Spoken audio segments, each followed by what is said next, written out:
El Paso Locomotive FC and New Mexico United is presented by GECU. Manage your accounts 24/7 with GECU Online Banking, the GECU mobile app, and GECU ATMs. Learn more at gecu.com. Round 2 between El Paso Locomotive FC and New Mexico United. Let's take you behind the scenes, brought to you by GECU. Locomotive FC is here and ready for another Western Conference Group C showdown versus their bitter rivals from the land of enchantment. As both teams, Locomotive FC and New Mexico United, coming in well-rested after the first of their 4 matchups this season ended in a 2-2 draw. Another thriller, a 90-minute battle, heading your way next.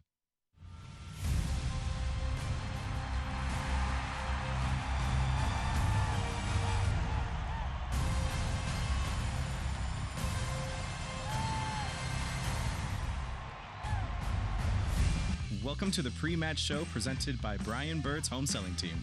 Score the best deal on a home with the Brian Bird's Home Selling Team. Visit ChucoRealtor.com or call 915-751-1500. Rainy and overcast here at Southwest University Park. Welcome, everyone. I am Duke Keith, my broadcast partner Michael Ballaghan and I doing some social distancing for the Brian Bird's Home Selling Team pregame show. Michael, last time out, 2-2 9 days ago. These teams both left with something to prove against each other for this evening. Yeah, tonight's going to be an interesting one. They're playing each other for the second time in a 9-day period, so that's something that you don't see very often. However, it allows both teams to quickly make adjustments from the last game and try to improve on that performance and come out of this game with a win. Well, let's take a look at the action from 9 nights ago. As Michael was saying, United gave El Paso problems, and it came in the 11th minute. Some bad work trying to clear it out of the back. That's the way Locomotive FC plays. Out of the back, the high press yields the goal for Chris Wehan. But here comes Omar Salgado to even things. That was about the 43rd minute. And then a couple of minutes later, on the corner, New Mexico United not only gives up the lead, they give it to El Paso. Right on the doorstep, Fox in the box is Andrew Fox. Puts it in. He had a key defensive intervention as well. And in stoppage time, that's the way it would finish the first half. Second half, hard tackle, penalty. Devin Sandoval would step up to the spot. And the Albuquerque native, the former El Dorado Eagle and New Mexico Lobo, into the corner. And the match ends in a 2-2 draw, Michael. Yeah, we saw the Locomotive really struggle early on with the high pressure of New Mexico. That's going to be one of the keys for them in this game.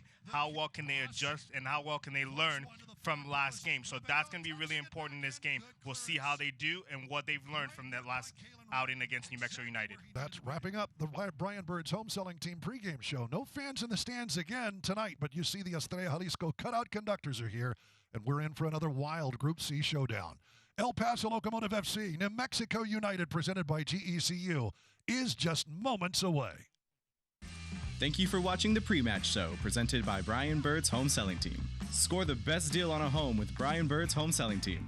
Visit ChucoRealtor.com or call 915-751-1500.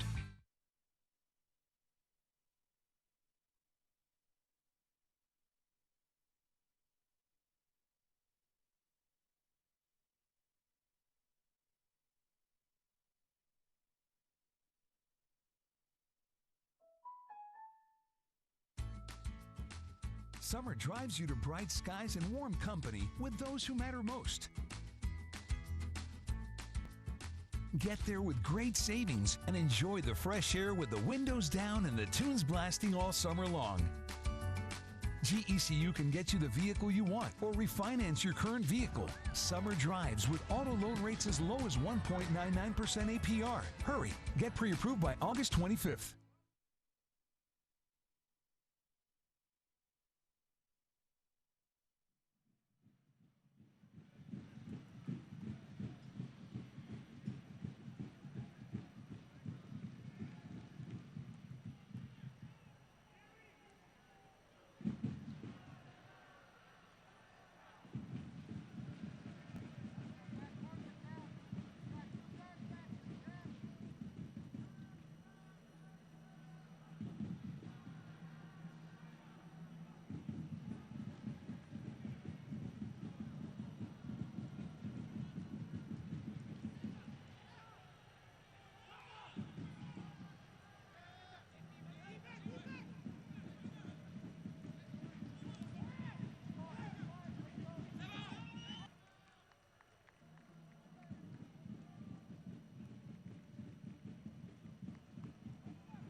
The winds out of the southeast tonight and a rainy El Paso. Duke Keith, Michael Balogun with you, getting ready for Derby del Camino Real. Starters for Locomotive FC, Saeed Robinson, starting in place of Dylan Maris pretty much at that playmaker's role, Michael. And for New Mexico United, notable, Josh Suggs in the lineup tonight. He did not start 9 nights ago, but gone is Sam Hamilton and David Najem for New Mexico United and Troy Lesane. We're just about ready to kick it off here at Southwest University Park. Overcast skies, temperatures in the mid-80s on a humid night in El Paso. And we are underway. Immediately, Mishak Jerome trying to go to work up the left wing to Omar Salgado.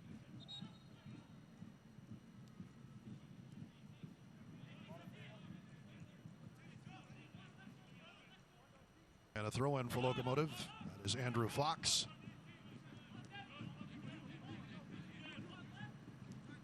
Chiro and Toko, Mishak Jerome. The center backs don't change, but a little bit of a change in the midfield with Saeed Robinson in the middle, Mike. Yeah, that's definitely going to give the Locomotive a more dynamic look into their midfield. He's got a ton of pace, but he's also good technically, and he's able to create stuff on the ball. He had a great preseason, came back from the quarantine period in really good shape, so he's going to slot in right for Dylan Maris and be able to keep the Locomotives ticking in the midfield. Early pressure again will yield the ball for New Mexico United. Locomotive FC will play out of the back. New Mexico United will press.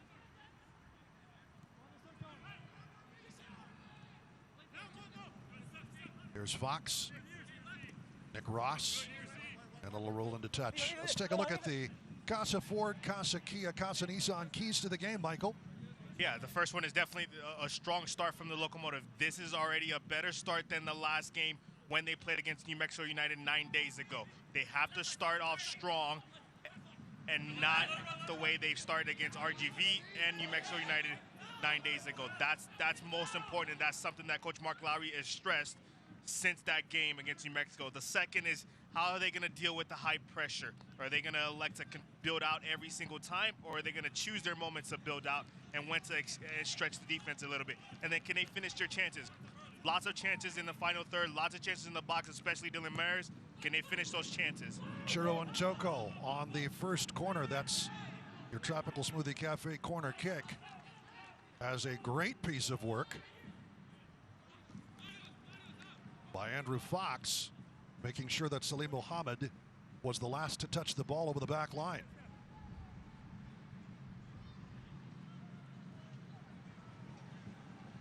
Goal kick coming, though, for Cody Mizell. Here we already see the contrast in style from New Mexico United and the Locomotive, electing to go big off of Cody Mizell, where the Locomotive typically will put the ball down and look to find their center back and build out through the thirds. Salgado makes a move, slips his man. Omar Salgado from the far post. Nobody in white on the other side. Thumped back in. The header will go wide. Good work to Andrew Fox, but not able to knot it on frame. Omar Salgado is going to be a key player in this game. We saw him come on, start the last game, have a really good game, score a goal. He's going to be very important in this game, and it's going to be how he does playing in between the center backs of New Mexico United and their outside back. Salim Mohammed already having problems.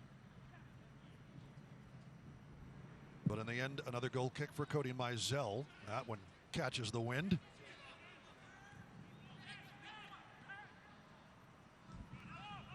Played back, Rebellon for Logan Ketterer. 2 clean sheets. That paces the United Soccer League Championship in the very early going. But there, the high pressure for New Mexico United will get them the ball. Juan Pablo Guzman trying to start things by moving backward.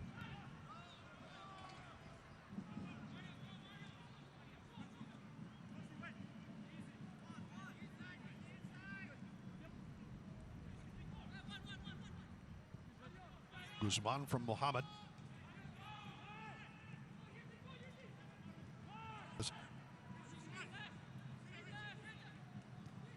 We take a look at our referee tonight.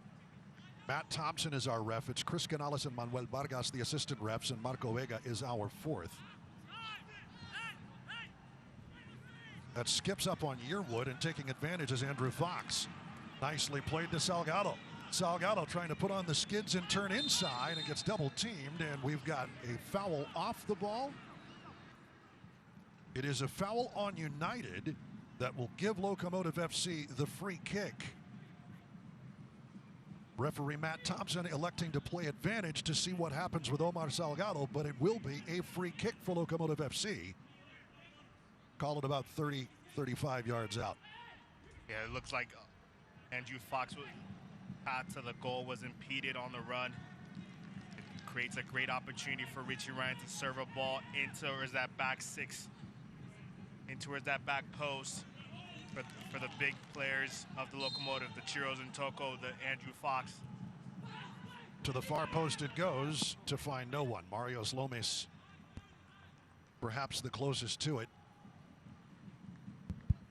But the wind might be playing a little havoc with the ball this evening, as it is gusting out of the southeast. Lots of ominous clouds, but I think much of this is going to break up, just judging from the radar. And Cody Mizell, the Georgian, will put it back into play. Again, Locomotive FC looks a little more calm, cool, and composed, and I think that getting a better first half start, certainly a big one for Mark Lowry and his squad. Gets away from Salgado, who's able to put a touch on it, but Muhammad an easy gather.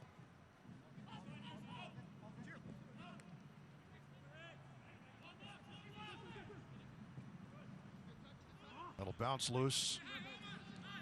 Omar Salgado in an offside position, not able to gather it. Already in this game, you see a slight tactical change from the Locomotive from last game.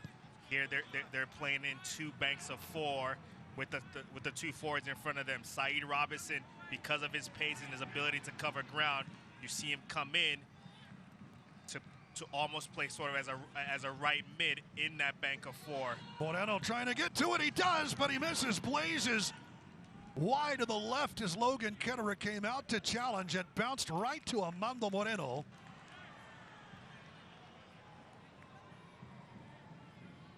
Played with the Chicago Fire last year. He was dynamic in the first match. Does get the touch, but Ketterer presented enough of an obstacle that he blazed it up and over. Moreno will put it in touch for El Paso. Let's go downstairs to Tanya Dominguez with our Texas Tech Health Report. Happy to bring Tanya in. Tanya, how are you?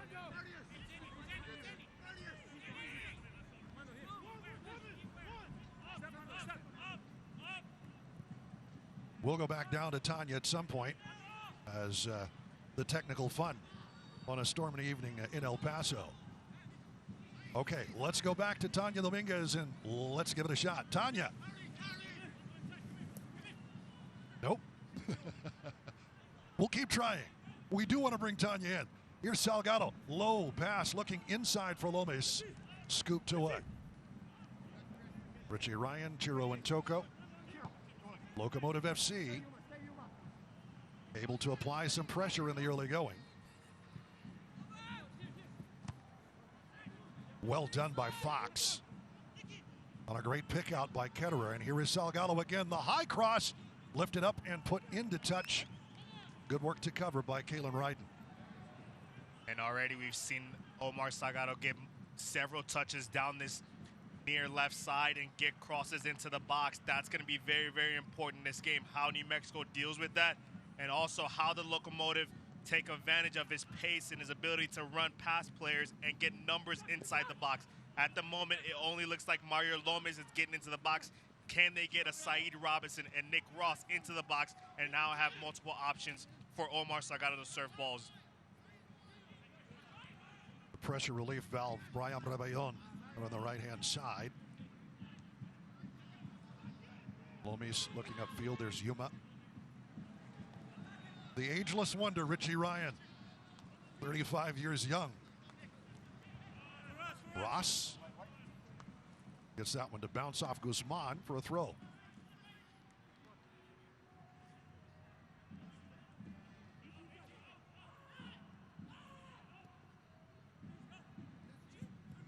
Locomotive FC, 84% pass completion. There's a long ball out of the back, easy gather from Izell. Andrew Fox looking for Marios Lomis.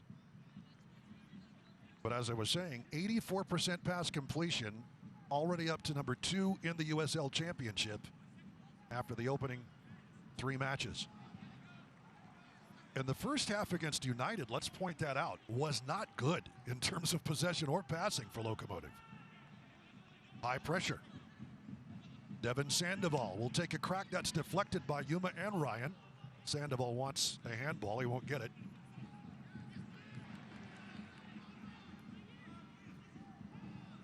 Here's Salgado. Salgado, the high cross. If maybe that had come from his more familiar left wing, might have been a bit more on target, but it gets away from the El Paso native.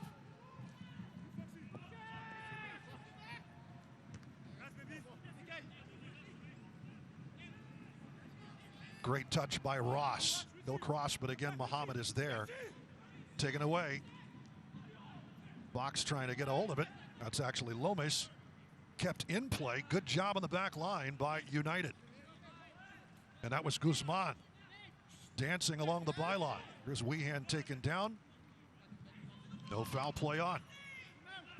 Fox again. Left wing is where Locomotive FC finds the joy tonight in the early going. And Toko. Locomotive are doing a really good job of being patient.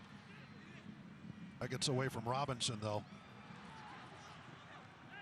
Romeo Parks trying to get something working, prevented from doing so by Robinson, but it will bounce to Moreno. Great stabbing tackle by Richie Ryan. And here is Lomis. Nowhere to play up the field, so goes to Yuma. Rebellon ready to challenge from the right. Rolls it to Robinson. Good challenge by Ryden, but Robinson trying the double team. Gets that one to bounce, looking for a corner. It doesn't go the way he wants it to. Cleared away, Ryden and Suggs. Now let's go downstairs to Tanya Dominguez, the Texas Tech Health Report. Tanya.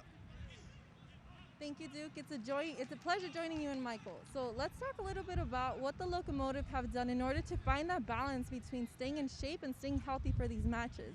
Now, head coach and technical director Mark Lowry didn't deny that finding this balance has been difficult, especially when you don't get the opportunity to have any preseason games prior to the restart. You still have to train, you still have to play matches that count in standings. Now, the players didn't get to train. However, the technical staff, led by Gabriel Zapponi, implemented a plan in order to keep the players in shape and engaged with the team. So what they did is things like working out on Zoom and individual runs that are going to help keep those fitness levels up. And Coach Lowry also let some individual players lead some of these sessions in order to increase that team chemistry, and we've definitely seen that getting better and better along these past 2 matches. It's going to be very interesting to see who gets subbed out and how these groups are going to perform. Now, El Paso did use all 5 substitutions available. However, they only used 3 against New Mexico United. So let's hope for that win tonight. Back up to you guys. Thanks very much, Tanya. And again, no injuries to report. The Texas Tech Health Report brought to you by Texas Tech Health Center here in El Paso. Sandoval slips in beyond Fox to Moreno. And Guzman. United looking for a little spell of possession themselves. To Parks. He'll chip one. Gets loose of him, and Ntoko clears. Long ball out of the back, wide and beyond Sandoval, and it will roll into touch for El Paso. Ketterer off his line in a hurry, but as we point out, the wind out of the southeast, I think, getting a hold of some of those balls as sprinkles are falling here in El Paso, Texas. It was a rainy day in Albuquerque as well. Clouds low in the Franklin Mountains here tonight in the Sun City.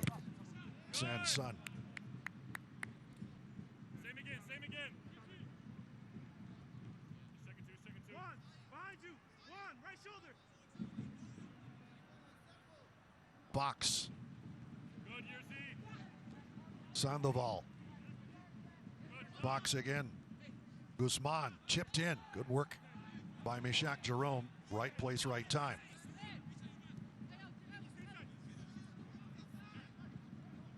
Guzman from Ryden, part of the USL Championship squad from Real Monarchs SLC last year.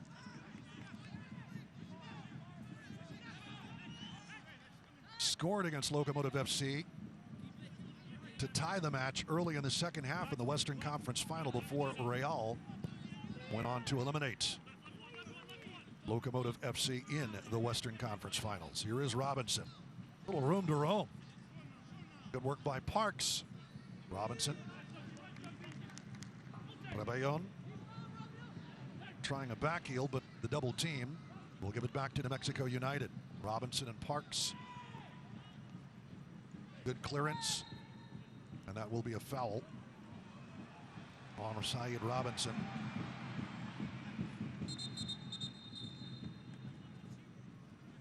And it appears Brian Rebellon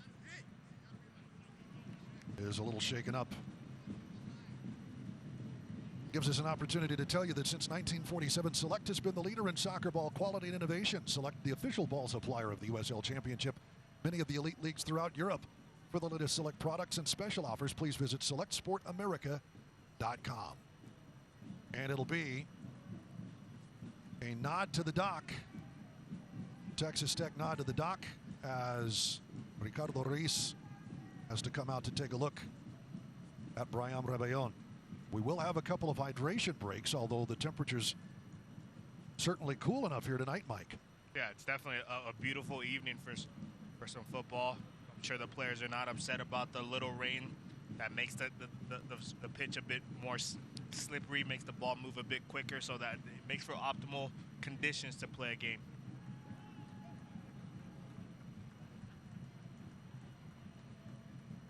Let's take a look at a man who made Team of the Week in the United Soccer League Championship, Andrew Fox. As Fox in both boxes, he had a key clearance for Locomotive FC in that match against United. Scored a goal as well. That gave him, at that point, a 2-1 lead. Brought to you by Southwest University. Andrew Fox. Little player profile for him. The England man, 6'1", 180 pounds, played his college soccer in Austin, Texas. So familiar with the United States, and certainly Mark Lowry happy to have him as part of Locomotive's lineup for a second year.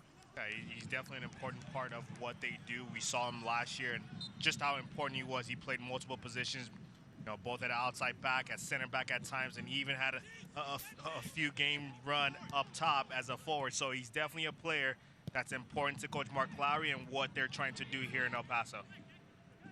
Returning to play.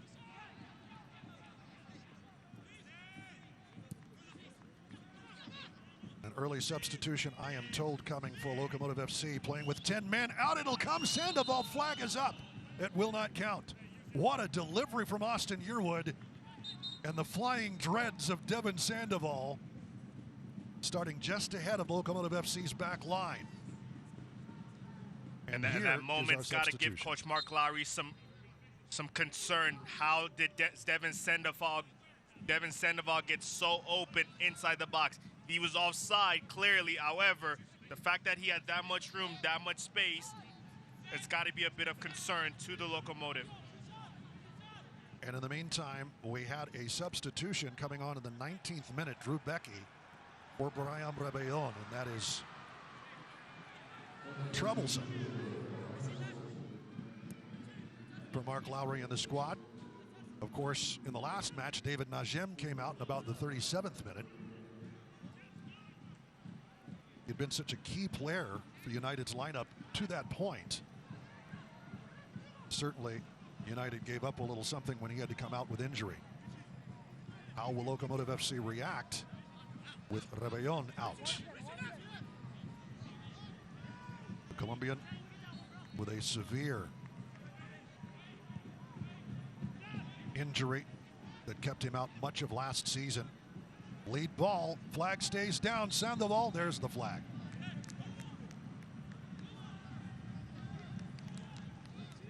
Again, you see the New Mexico United being patient in the back, but ultimately looking to find Devin Sandoval, whether in behind or into his chest, into his body for a layoff so he can find runners, making runs off of him.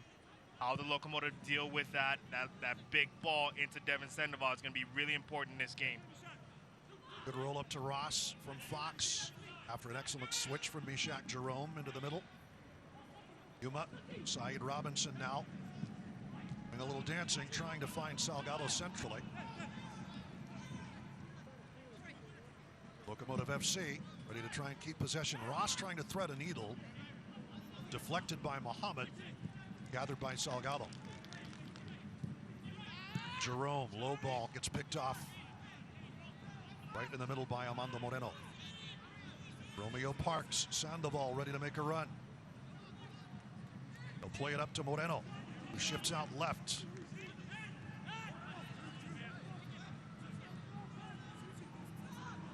Working against Jerome. Jerome's going to get the better of that. Forces a throw in on Suggs. That's well done by Mishak Jerome.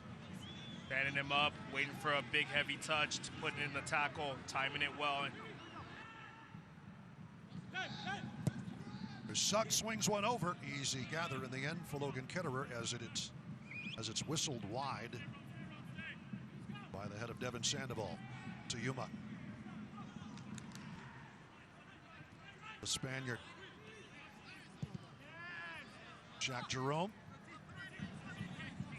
Lots of space for Andrew Fox, and he'll take a run. Box. Ross wants it played. They'll give to Salgado instead. Into the corner. Salgado makes a move to cross to the far post, and that's over everybody's head.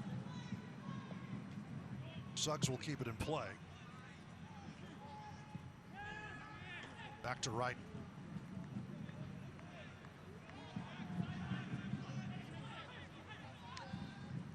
And how about this stat from game one? Locomotive FC, 27 crosses to New Mexico United's 9 in that first matchup. Crossing the ball was something Mark Lowry really wanted to be a point of emphasis coming into the season, and certainly it has been. Lead ball. Go ahead. He definitely talked about wanting to be bigger, wanted to go get some more size within the team. And certainly starting Salgado and Lomes up front speaks to that as well. Yeah, absolutely. And while Omar Salgado has done a great job of getting down this near left side, he's got to be able to pick out Mario Lomes. He's got to have more options in the box once he's able to get down the line. Matt Thompson wanting Locomotive FC to put it back into play a little further. Back up the pitch. Ketterer draws in Weehan before giving it back to Antoko. Locomotive FC's team captain, Ross, tangled up with his opposite number 8, Juan Pablo Guzman, who gets a word of advice from Matt Thompson. That's well done by Logan Ketterer, being patient, drawing in Chris Weehan to be able to find Chiro Antoko.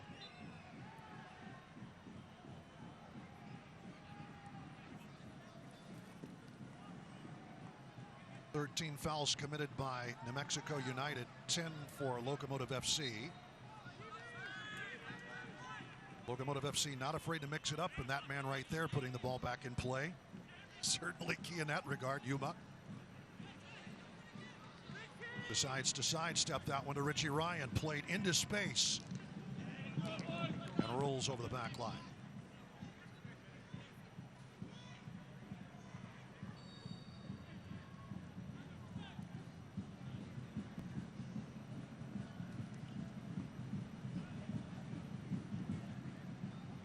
Right now, Locomotive FC 77% in terms of a pass completion rating. That'll drop the average a little bit.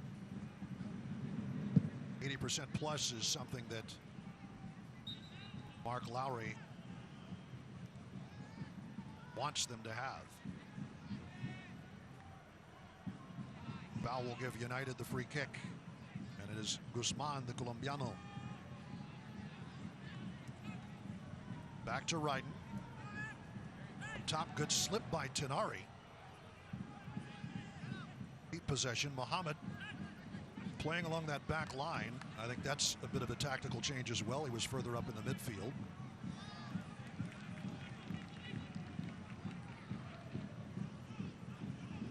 As they have Suggs on the wing.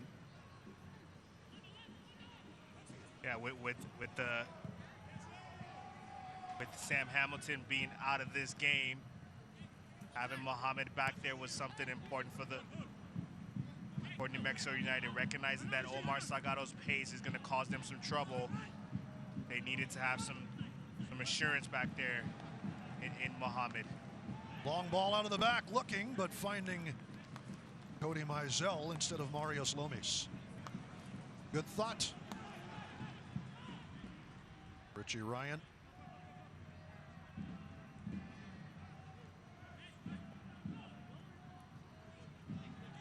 Ryan will shift it over, or rather, Ryden to Salim Mohammed. Long ball out of the back, looking for Sandoval. Chiro and Toko all the way through. Salgado's going to get a step on it. Ryden first on it. Mizell, the wind picks that one way up. Fox will let it roll into touch. Don't miss a minute of the action in 2020. Sign up today and get alerts all year long following your club on ESPN.com. Search for Locomotive FC and then click the follow button to keep up with the latest news and scores and get reminders on El Paso's next match. Go to ESPN.com now, click follow for your club.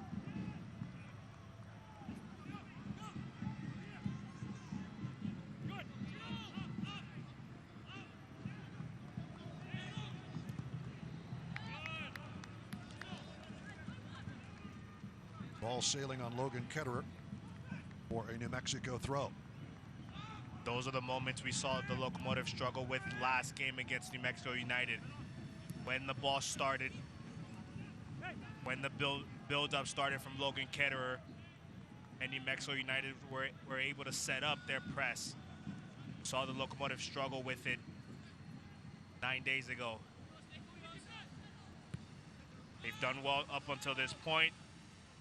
They just have to look to break down New Mexico United's pressure a bit quicker. Look to break lines.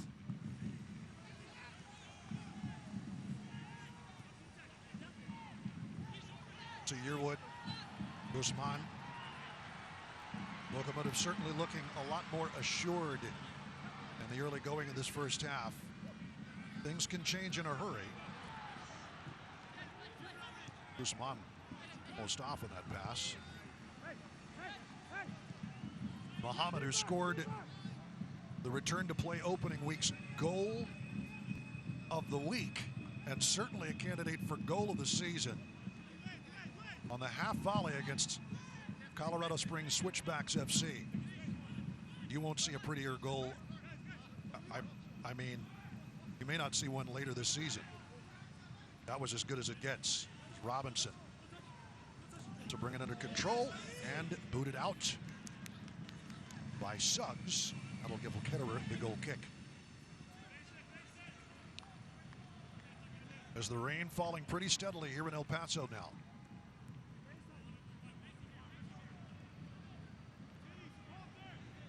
You need a hydration break when the hydration's coming from the skies. Here's Ntoko. Ross, good handle by Fox. Lots of room for Ryan. He'll spray it wide to Drew Becky. That's a great ball into Nick Ross, and an even better layoff from Nick Ross, just taking the weight off of the pass and setting it for Andrew Fox, who just lays it off into the path of Richie Ryan to break that press. Becky's pass, not where they wanted it to go. Here's Guzman. Doesn't get all of that, but it'll bounce harmlessly to Nick Ross.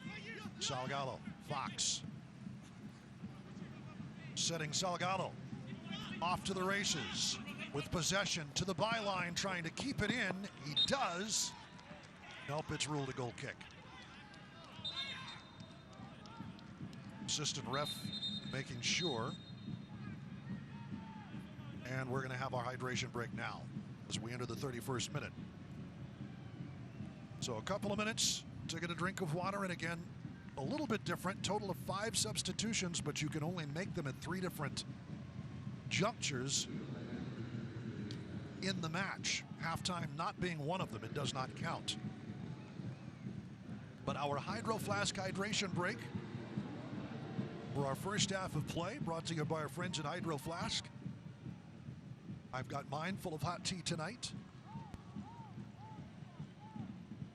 Always excellent, and especially as the temperatures have certainly cooled off here in El Paso, Texas. And this is definitely a moment that most coaches, since this return to play, since the pandemic and the lockdown, most coaches have really enjoyed. It's an opportunity. It's a natural stoppage. It's almost like a timeout that they normally don't get, and now they get an opportunity to regroup their teams and change some things tactically and give them some tactical information. So coaches definitely love this new addition to the rule. It's Mark Lowry doing a little chalk talk right along the sidelines. As we take a look at our last match, there you see 2 goals apiece. That's the bottom line, but Locomotive, especially in the second half, a dominating effort. 80.3 passing percentage, and it was in the 60s after the end of the first half. New Mexico United, no slouches as well, but the cross is 27-9. We talked about that earlier, and possession clearly favoring Locomotive FC against New Mexico United. And I pointed out, though, New Mexico United, though Locomotive FC certainly had the better of the run of play, scored 2 goals in the final minutes and into stoppage time in the first half to take a 2-1 lead into the locker room, had the much better second half. United always seems to find a way. Dubbed them the Kings of Chaos, and they proved that that's the way they play. Troy Lassane's squad, opportunistic. They will press high. They try to find those little spaces between things, not only between the lines, but certainly between your ears too. They'll get in your head if you let them. New Mexico United right now in 3rd place in Group C, as Locomotive has the early lead through the first 3 matches for both of these teams. But that's only by a point. And with Colorado Springs Switchbacks FC and Real Monarchs SLC idle this weekend, the winner of this one moves to the top if there is a win. That's going to be a foul on Salgado.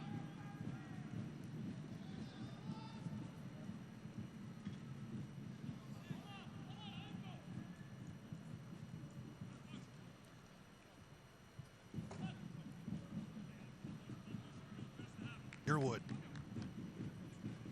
batted that ball, but Salgado had a little bit of something to do with that. Chiro and Toko will be whistled. We're going over the top of Devin Sandoval. And Devin Sandoval is not an easy man to take down.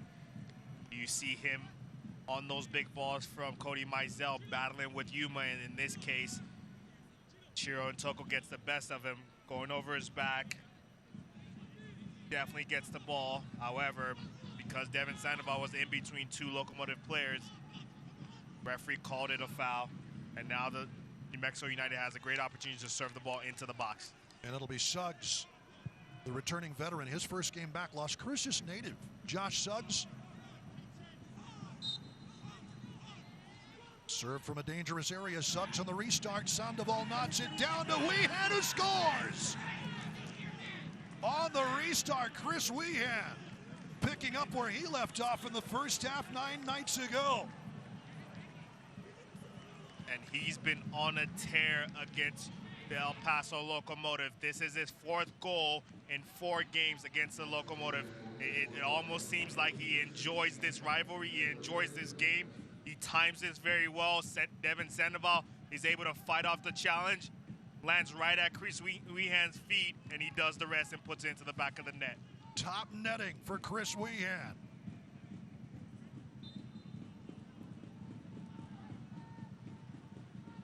The Locomotive have to be disappointed at their track and on that set pieces. They've got to do a better job of picking up runners and not only dealing with the first ball, but also the second and the third ball.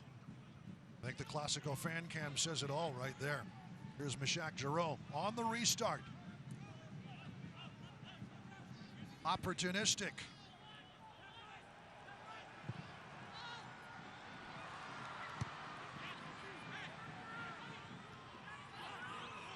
Ross gets away from Salgado a bit. But lots of space for the El Paso native. Drives one in. Bend it out. Here's Muhammad to clear. Ryan trying to gain position and is impaired by Weehan. Can the Locomotive capitalize on this moment? Can they equalize here and pay back New Mexico United a little bit? They've got some size in the box in Omar Salgado, Mario Slomis, Chiro and Toko, Andrew Fox. Definitely plenty of options inside the box. They just have to get a good service and get some runners and some players putting their body on the line. Here is the Irishman, Richie Ryan, once again. Floats a bit and goes to the byline and over. Not the service that Richie Ryan has wanted. You saw him immediately put his hand up and apologize to the other players, making the runs in the box, knowing that he could have and should have delivered a better ball. And as deadly as Locomotive FC was on crosses the last time out, we pointed out 27-9 out crossing New Mexico United. The service hasn't been nearly what it was in the first match. Good effort to control here. Lomis. Marius Lomis.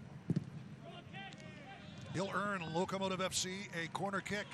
That's well done from Marius Lomis. You see him get a little bit of a spark. Try to create enough room to get a shot off. He's a big man. He's gonna have to get some good service in the box for him to get a goal. Second corner of the match. And it'll be the Scotsman. Ross will take it short to Mishak Jerome. Jerome sprays one to the left, and that is headed out of trouble. Yuma.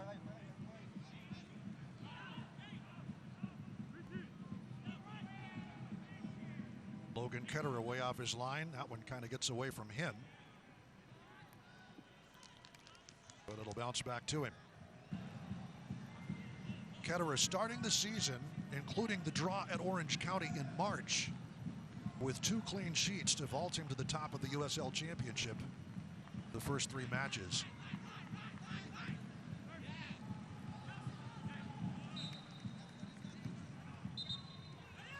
Tied for 5th in saves with 9, which isn't necessarily something you want your keeper to be leading in, because that means other teams are putting the ball into him. But the 2 clean sheets speaks volumes for both Logan Ketterer and Locomotive FC's defense. New Mexico United, though, as they did 9 nights ago, opening the action with the opening goal. Off the foot of Weehan. Mishak Jerome, that'll get back in. Suggs is offside.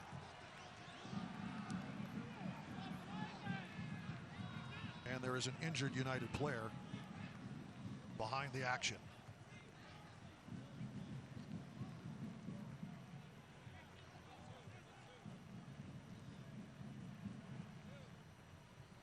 That's Parks. It looks like it's going to be a free kick opportunity for New Mexico United. So the offside flag was up, but again, Matt Thompson electing to play advantage. And the foul called on Locomotive FC. Another dangerous spot from the opposite side of the field, and Chris Wehan will restart this one.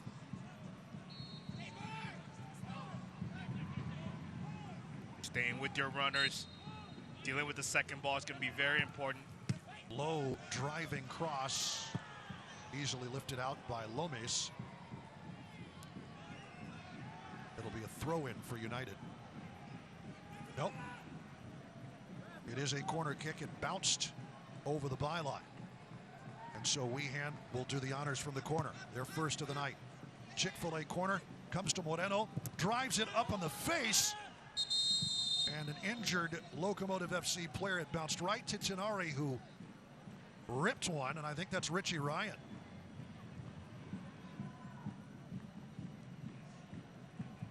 And immediately Matt Thompson stopping play. Moreno, nifty cross to Tinari. First times it, and right up under the chin of the Irishman. You see Richie Ryan immediately go down, so you know it's got to sting a little bit. He's not one to go down easily. He's not one to dive or embellish. So for him to go down, you've got to know it stung quite a bit. Trainer Ricardo Reis back out. Our Texas Tech physicians of El Paso nod to the doc and making sure that the Irishman is okay. Up under his own power, gets a word from Devin Sandoval. Let's take a look at this one, frame by frame. Yikes. He does well to close down Tinari on that shot. That was definitely going goal bound. It was gonna force a save from Logan Ketterer. It should be pointed out, Richie Ryan spending some time on the bench. I believe a broken bone in his foot last season. A match in which he suffered the injury near the end of the first half and finished the game. That was against Orange County SC.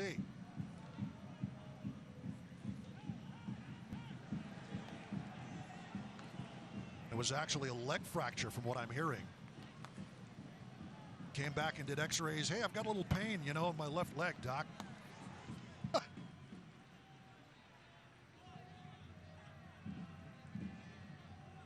And if you remember the action, Richie Ryan, after getting spilled by the player who went into him, actually helped the Orange County player back to his feet. Finish the game. Oh, it's a broken leg. And he is right back in the game.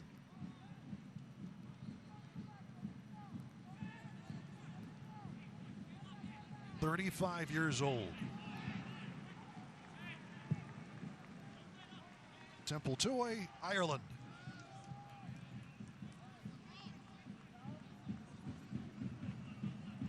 We're seeing a couple of features on him in the Irish Times in the offseason. Happy to be in El Paso with his family. United. There's Tinari trying to make a move, and on the slick surface, he goes down. Syed Robinson will walk away and say thank you to Ross. Looking for Salgado, and Ross didn't send that one, I think, where either player wanted it to go. That ball into the channel for Omar Salgado has to be played just a little bit earlier. You see him, he wants to run, he wants to get in behind the back line of New Mexico United. He's got the pace to make up the 3-4 yards between him and the defenders. So they've got to play that ball early and give him a chance to get going at the back line of New Mexico United. Well, Chris Wehan is keeping to the script, scoring first in the first half. Can Locomotive FC take advantage and get at least one back on the board, keeping up their end of the repeat from 9 nights ago?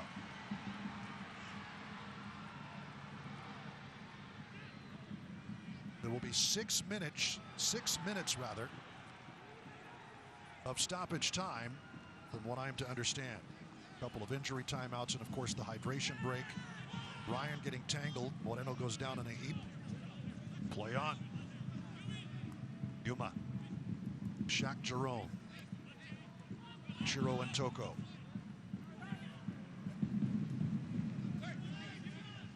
Toko originally from Kinshasa, Zaire. Lists Belgium as his home country. But springs up on him a bit.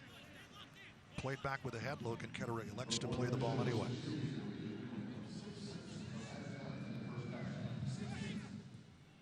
Six minutes of stoppage time. Arrito's stoppage time here tonight. Ryan trying to thread a needle to Salgado, but it will bounce back for Logan Ketterer.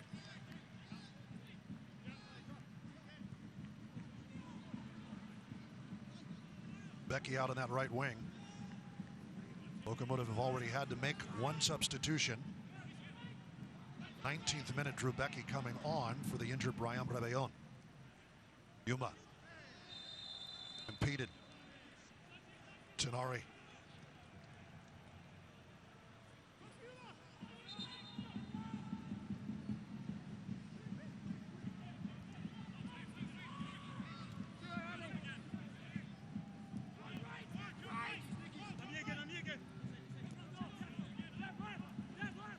United has seemingly battened down the hatches. Lots of joy in the early going down that left flank for Locomotive FC. Not much in the last number of minutes. Here's Yuma. Good work by Robinson, but not able to control. Becky challenging with Ryden for that ball. Helping each other up. The injury to Brian Rebellon has really changed the look of what the Locomotive are trying to do going forward.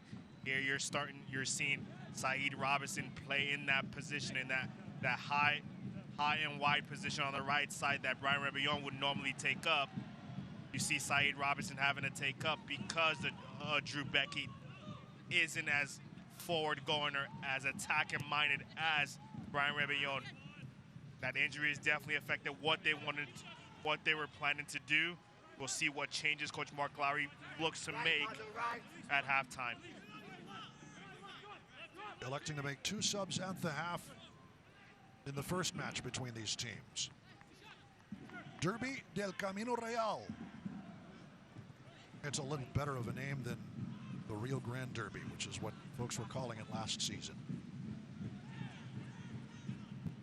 And United, though, enjoying a pretty decent spell of possession. Earwood, Muhammad, and Ryden.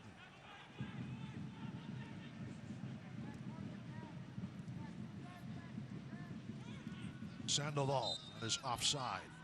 Flag is up. I think that was Sandoval in an offside position, not the pass he just made.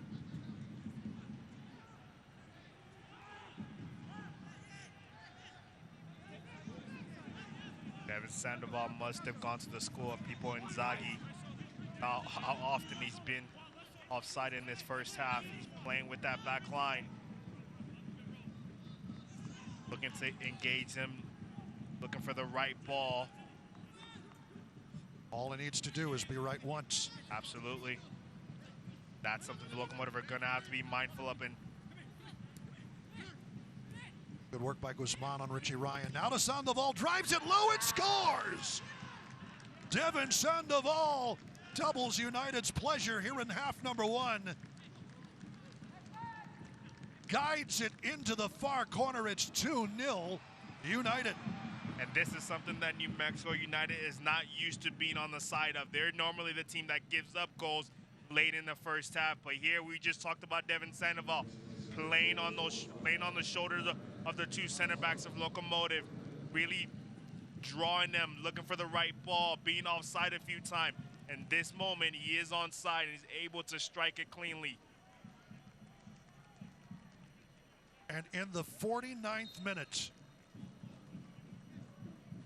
the 5th minute of stoppage time, 4th minute of stoppage time, 2-0 Devin Sandoval. The two United players who scored against Locomotive FC have followed suit again here tonight, 9 nights later.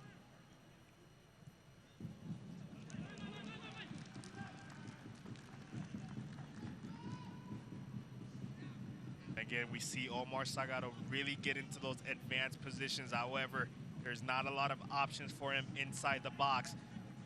I would really like to see him get in behind Kalen Wright and Josh Suggs as Saeed Robinson gets wide and pulls Josh Suggs out. I would like to see Omar making those runs, the same runs he's making on this near left side. See him making those runs on the right side and be able to come back onto his favorite left foot and have a shot. Sandoval.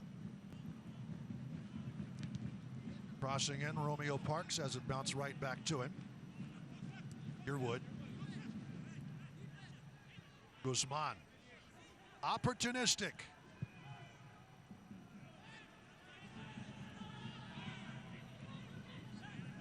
New Mexico United and Troy Lassane. That's bounced in. Well covered by Chiro and Toko, but only out to Yearwood. Moreno. Yearwood will take it back to Sully Muhammad. A bit of a makeshift back line, the central two, Muhammad and Kalen Ryden. It doesn't matter tonight so far. Long ball out of the back. Easily sprung back over Robinson's head. It'll be taken down by Lomes. Talk about Marios Lomes, and he's had a couple of touches in this first half, but there's a man who needs service, and he has received none tonight. Yeah, absolutely. The crosses from the left side from Omar Salgado primarily haven't really found him, and there's been very little service from the right side. Again, because of that injury to Brian Rebellon, who is an attacking-minded outside back, you're not really getting a lot of service from the right side. We're be interested to see what changes Coach Mark Lowry looks to make at halftime to be able to get Marios Lomes and Omar Salgado some service inside the box. Chris Wehan, 35th minute goal. Devin Sandoval, 45+4. It's 2-0 to the visitors in El Paso on a rainy summer's evening in the Sun City. San Sun. Chris Wehan. The service from Sandoval.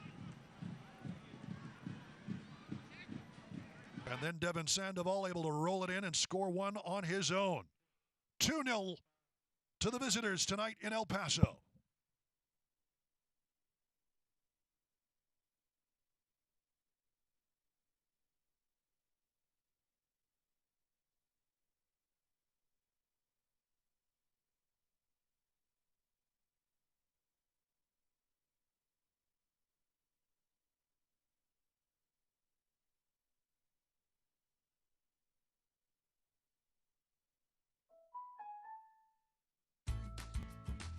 Summer drives you to bright skies and warm company with those who matter most.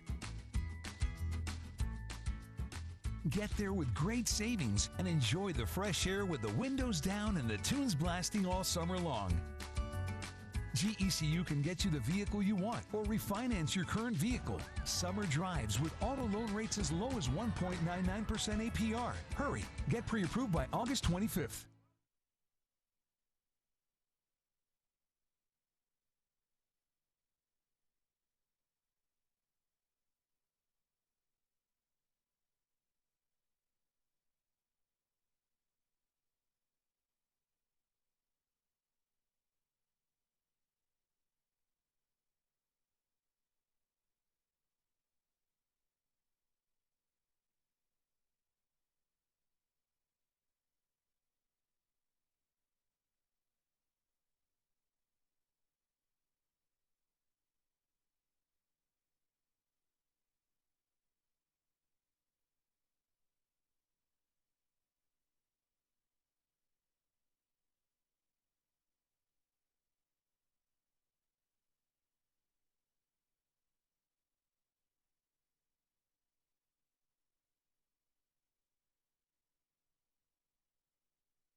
Welcome to the GECU Halftime Show.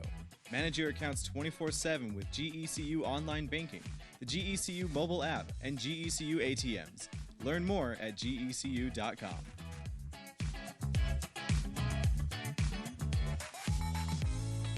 Welcome back to Southwest University Park. The score in El Paso at halftime is the Locomotive 0, New Mexico United 2.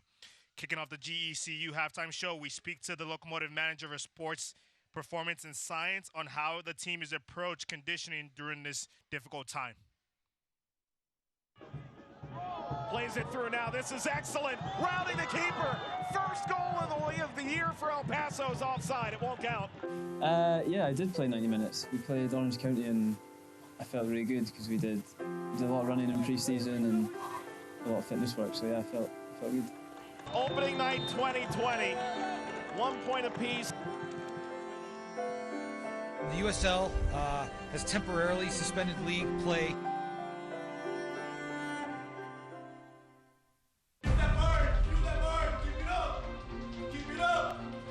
We did like Zoom stuff, like Zoom calls, and he loved the Zoom calls. He loved everything about it, so he's a big help in getting us back to good fitness. Of course, that was very challenging for us to get the guys ready for the game. Keep it up! I think Gabe's one of the best in the business at what he does. Not just his knowledge, but how much he cares about the guys. Yeah, we give us track runs, and we just have to go, and it's quite hard at times to do it by yourself. Got the data from the GPS, and we do a little interpretation to see how many sprints, how many mileage they were doing in the games, and then we provide the information to them. We usually do 7.5 miles in the games, and that's what we're trying to get them into kind of match fit. Everything we do, how you takes it. He's a good motivator, Gabe, so he likes things being against him and he can push us on. And I love having him around here. He's critical to what we do, whether it's through the COVID suspension and his setting workouts or Zoom sessions for the guys or game day, getting them warmed up, throughout the game getting the subs ready, providing them the energy they need to go on the field. He just does a tremendous job.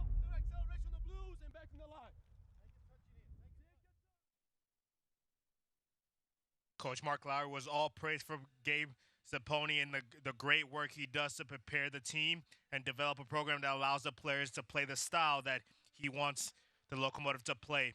He feels that as the season goes on, by the first week of August, the players should be at full fitness and be ready to go. At the break, after the break, we'll have a look at the standings and first half highlights as the GECU halftime show continues.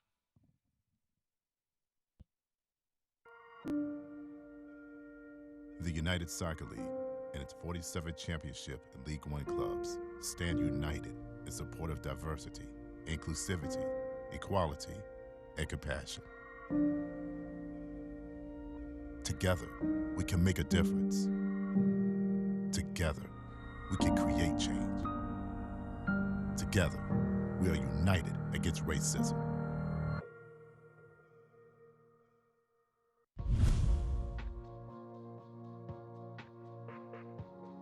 Once a community's long-term player development pathway is established, USL clubs must clearly define their talent identification strategy in collaboration with their youth network. Establishing this strategy provides local clubs and coaches the opportunity to recommend top young prospects towards the USL Academy level and eventually their local USL senior team. As players are identified, the USL Academy League is designed to provide young players the opportunity to transition from youth soccer to playing at the senior level in 3 different ways.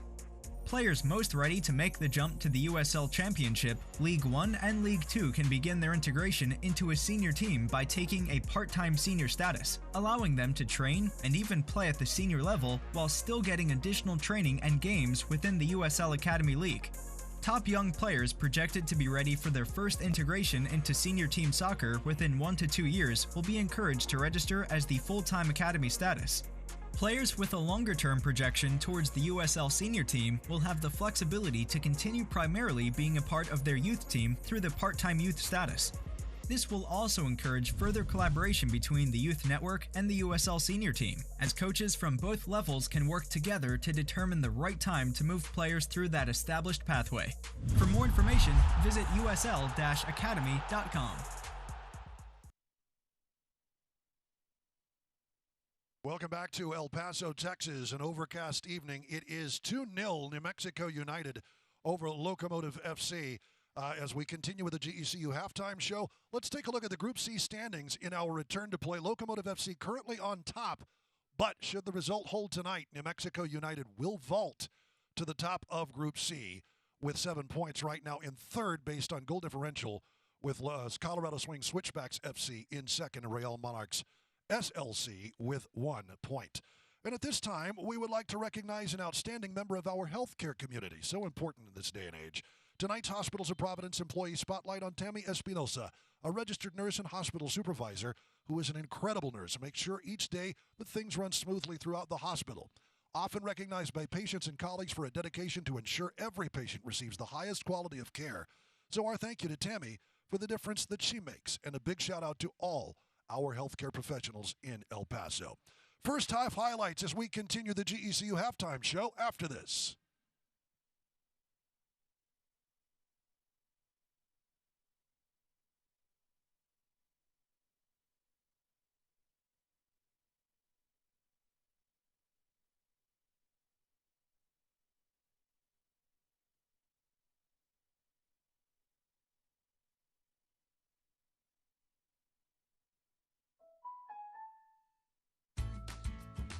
Summer drives you to bright skies and warm company with those who matter most.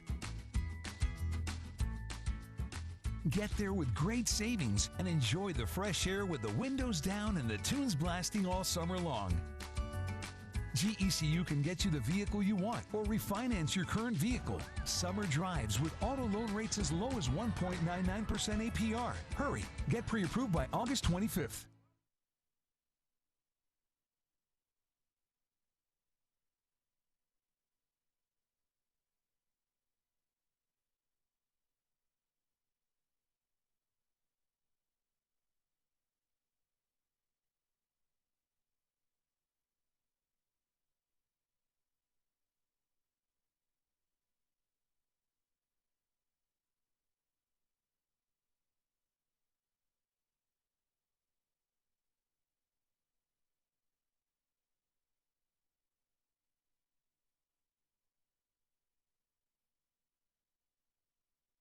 Welcome back. The GECU halftime show continues here in El Paso, Texas. 2-0 New Mexico United. Duke Keith along with Michael Balogun with you as we take a look at the first half statistics. And very interesting as we bring in these statistics. In the first match, Locomotive FC outshot New Mexico United. Well, they had 13 shots in the first half. Tonight, just 2. And 8 shots for the visitors. Shots on target, as you can see, Logan Ketterer has been called into action more than once this evening. Each team with a block, United with a couple of offsides. And the passing accuracy is, as it was in the first half last week, in favor of New Mexico United. And Michael, possession certainly favoring the visitors as well. They have had the better of it after a shaky, say, first 5 to 10 minutes. Yeah, they definitely started off better than they did the last game against New Mexico United. However, they haven't been able to convert those early chances, the early possession, into opportunities on goal. And you wonder exactly what Mark Lowry might do to change things up in the second half. Whatever it is, it isn't working properly. As we take a look at some of the news around the USL Championship, Locomotive FC Team Shop is open Monday through Saturday, 10 a.m. to 5 p.m. 25% off BLK gear. That's some good stuff. Youth Soccer Club, and we hope to talk about this in the second half. If you want to be a part of the Locomotive FC Youth Soccer team, there you see the website, eplocomotivefc.com/youth soccer, and the Estrada Jalisco cutout conductors. You could still add yours, fill the stands during the 2020 season, submit a high-res image of yourself, at least from the waist up, and show us your Locomotive FC team pride. eplocomotivefc.com. More after this.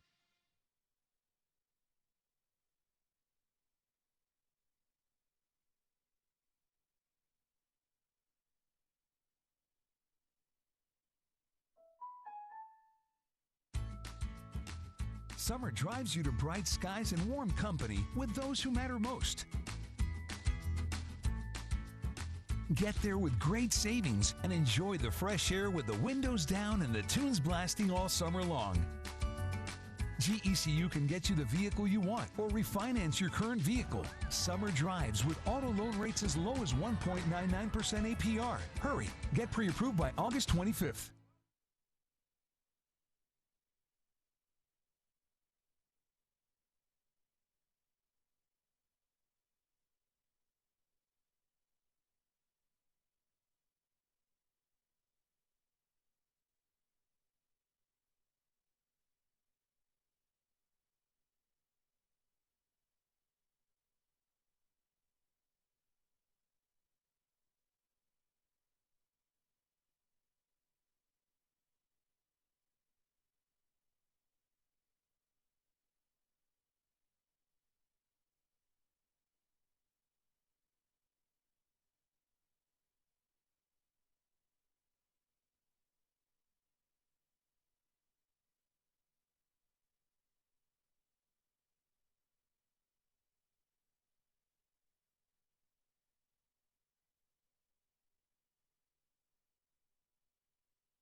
Welcome back, everybody. The GECU halftime show continues. Just before we start the second half, it's been all one-way traffic, a little bit like the Rio Grande River. It's flowing south. New Mexico United 2, Locomotive FC 0. Duke Keith and Michael Balogun with you. Let's take a look at the first half highlights. And it began well enough with Omar Salgado and Locomotive FC on the front foot, slipping by Salim Mohammed. Puts one across. Saeed Robinson's going to run this down on the other side and put it back in. But the header wide off of Andrew Fox. On the other side, Amando Moreno. This is about when it started to turn in favor of United, just up and over, a bit wide past the net. Salgado again. Salgado popped out by Kalen Ryden, who has done a solid job in central defense. Easy gather for Cody Mizell here. But here on the restart, Suggs, Sandoval, Weehan, top netting, 1-0 at the 35th minute. Chris Weehan starting like he did last match, opening the scoring in the 35th, and then Salgado splits the central defense. Meshach Jerome can't get the ham hock there in time and rolled into the far corner by Logan Ketterer. Another 2 goals scored by New Mexico United for the third straight time, Michael, here in El Paso, Texas. Yeah, definitely not the first half the Locomotive wanted. They did well to start the game better. However, they didn't create enough chances, as we saw. They only had 2 shots the entire first half and none on goal. So they've got to create some chances on goal in this second half. That's going to be what Coach Mark Lowry's preached at halftime, and it's going to be a key for them in the second half to get back in the game. As we are ready to start things up here at Southwest University Park, United will have possession.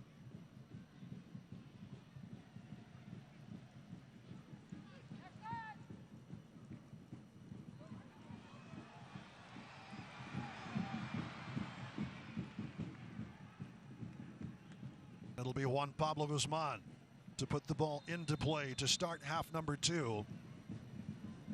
Salim Mohammed. Parks to Sandoval. Well dealt with by Yuma.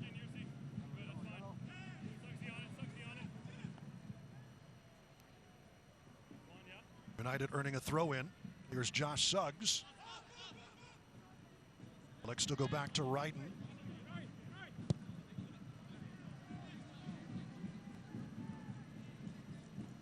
And in the second half, as you might expect, some changes from Mark Lowry. Dylan Maris is in for Saeed Robinson. And this is going to change slightly what the Locomotive are trying to do. We saw Saeed Robinson in that first half playing wide to provide width on the right side because Brian Rebillon was out. In this second half, will it be Dylan Maris playing in that position, or will it be someone else playing in that position? Locomotive FC will build out of the back, and a foul as Guzman Takes down Richie Ryan. Let's go down to the field and Tanya Dominguez, who had an opportunity to speak with Mark Lowry at half.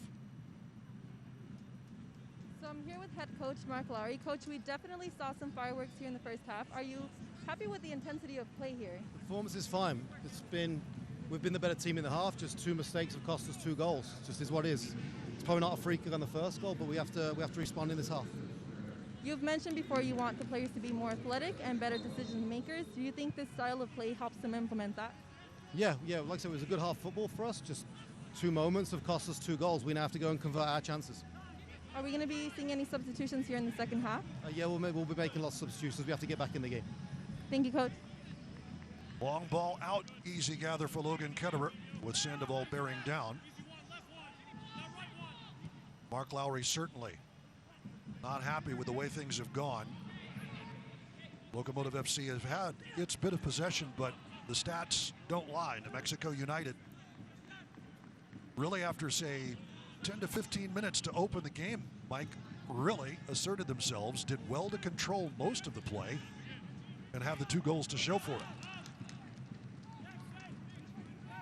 Yeah, they definitely took advantage of their opportunities in that second half. We talked about Devin Sandoval and how high and how much he played on the back line off the shoulders of the 2 center backs for the Locomotive, and it paid off on that second goal.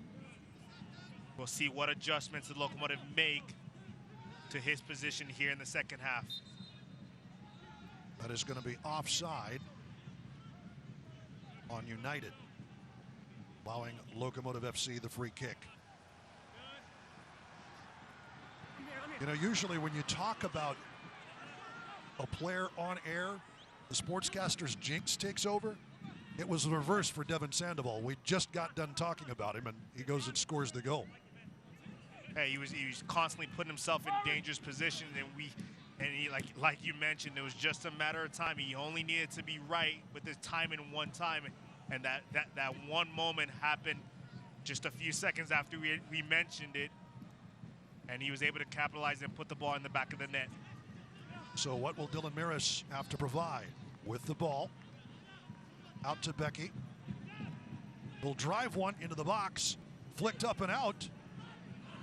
Good work by Tenari to be there before Ross. To Fox, floats one in. Handled by Suggs, put in. The header will go wide, and just missing was Maris. Lomis there as well, but Dylan Maris puts Locomotive FC on the front foot in his opening minutes of play. And a great addition to this second half, Dylan Maris is. You see him already getting on the ball, looking to create opportunities for the Locomotive. He brings that attacking flair that the Locomotive were missing in that number 10 spot in the first half. Second in the USL Championship in terms of chances created is Dylan Maris.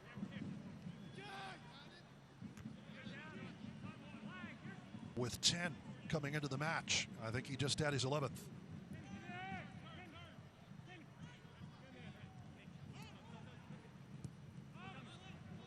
We'll see how the veteran Irishman Richie Ryan is holding up. Apparently went down on that last little action up the field. Popped right back up again, but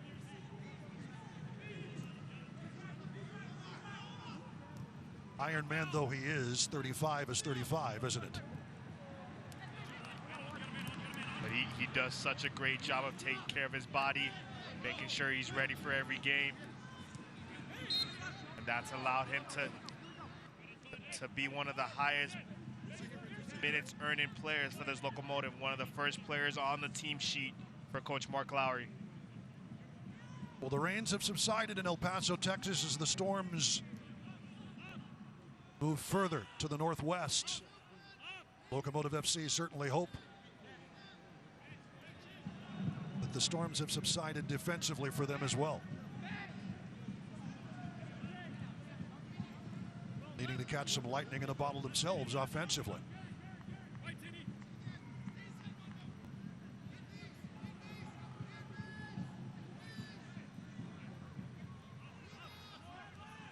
Boxen and Choco not seeing a way forward. They'll reset through Ketterer. Yuma playing pretty wide to the right. Perhaps trying to fill a bit of that gap in the absence of Brian Rebellon.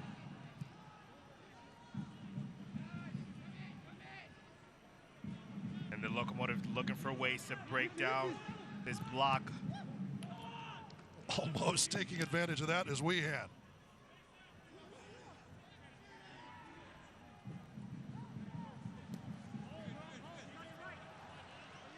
Ketterer to Yuma, who has definitely moved off to that wing, hasn't he? Yeah, absolutely. You see them trying to create an overload on this near left side with Yuma. Moreno dances his way wide by Ntoko all the way to the byline, trying to put it back into the middle. It's off of Ketterer, but it was already over the byline. So says the assistant referee, and it'll be a goal kick for Logan Ketterer. Armando Moreno sidestep Chiro Ntoko, showing the moves. Young man, former Chicago Fire midfielder.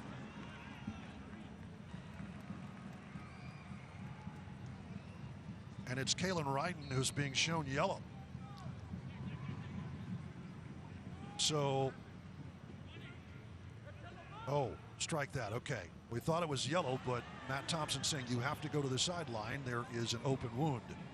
So, briefly down to 10 men as the Texas Tech nod to the dock, putting Tyler Harris to work on the United sideline. Richie Ryan looks none the worse for wear, does he? Ross and Ntoko and Yuma.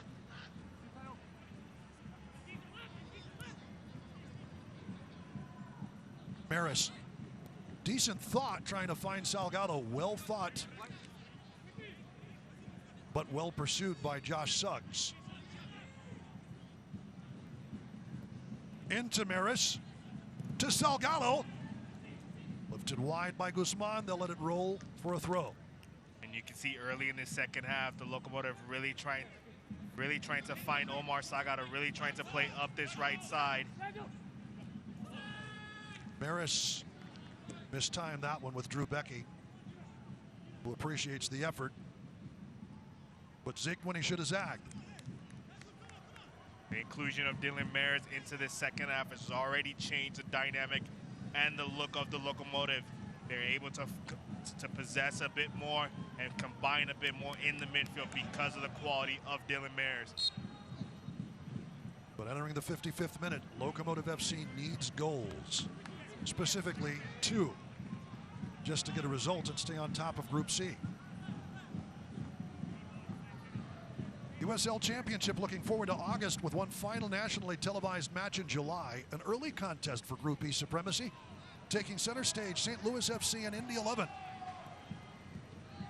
Looking to create early separation from the rest of the group, St. Louis FC, Indy 11, Sunday, July 26, 3 p.m. Mountain on ESPN Deportes.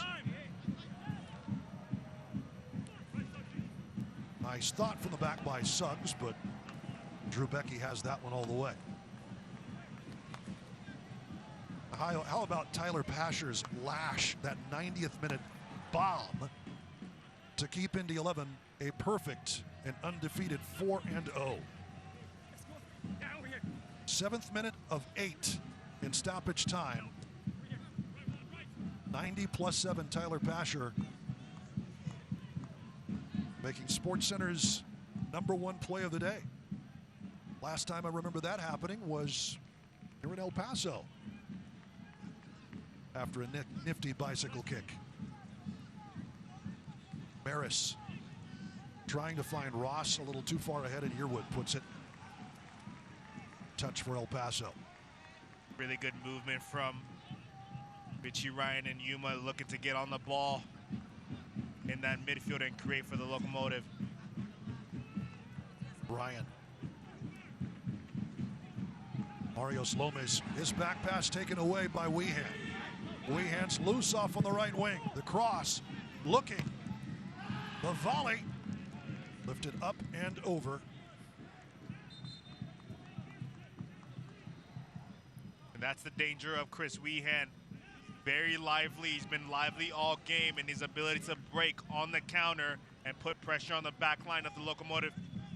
We saw in that moment, they've got to do a good job in the build-up and make sure they don't give up possession and give New Mexico United opportunities to run at them. Romeo Parks, the Jamaican, volleying it over the crossbar.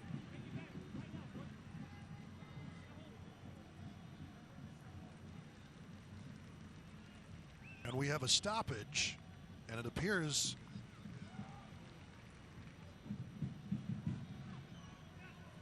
is there a foul behind the play? Not sure exactly what this is. No, we're just putting it back into play. Looks like Drew Becky's being 10-2. Very similar to Kalen Ryden. Oh, Drew Becky's turn. Texas Tech now to the dock. Ricardo Ruiz, Tyler Harris, both busier than they'd like to be.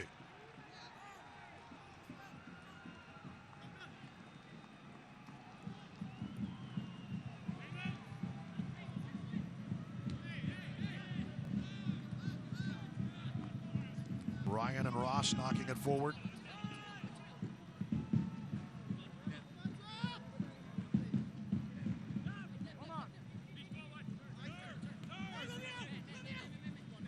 Parks. Here's Suggs back in the starting 11 after missing all of at least the restart action the prior 2 matches for New Mexico United. Sandoval able to glance that one off Mishak Jerome, the Haitian.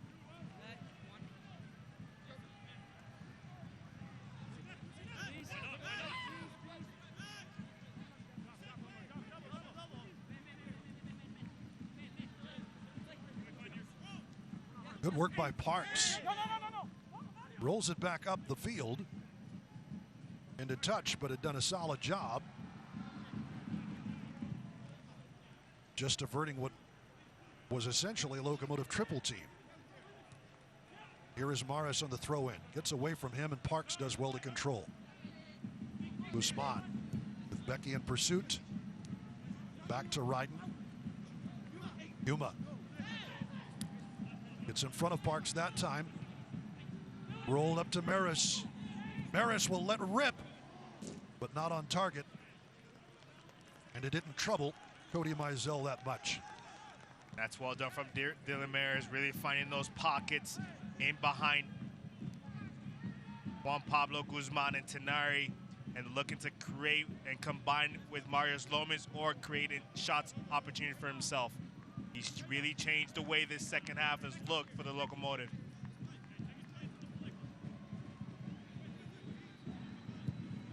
Cody Mizell putting it back into play. Veteran of the USL as well as the NASL. Atlanta Silverbacks. Son of the South is Sandoval. Takes a seat.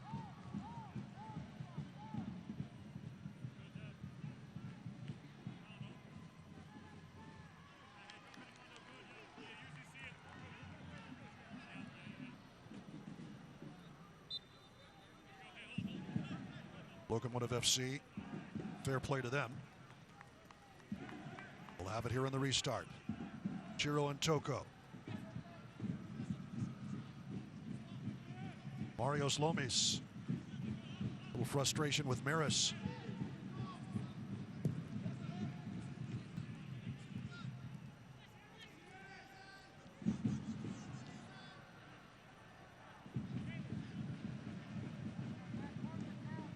Locomotive FC bears down. Ryan and Ross combining to win that back. Yuma. Salgado. Locomotive trying to get something started.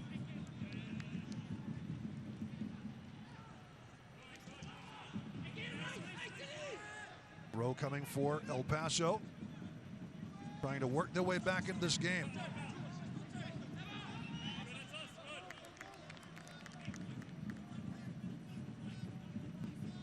Salgado trying to turn, prevented.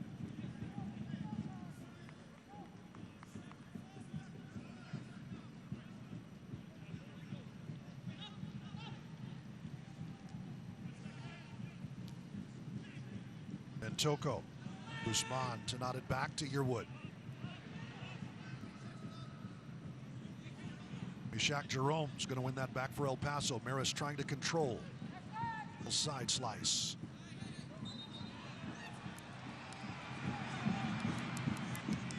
Quick restart coming for Locomotive FC.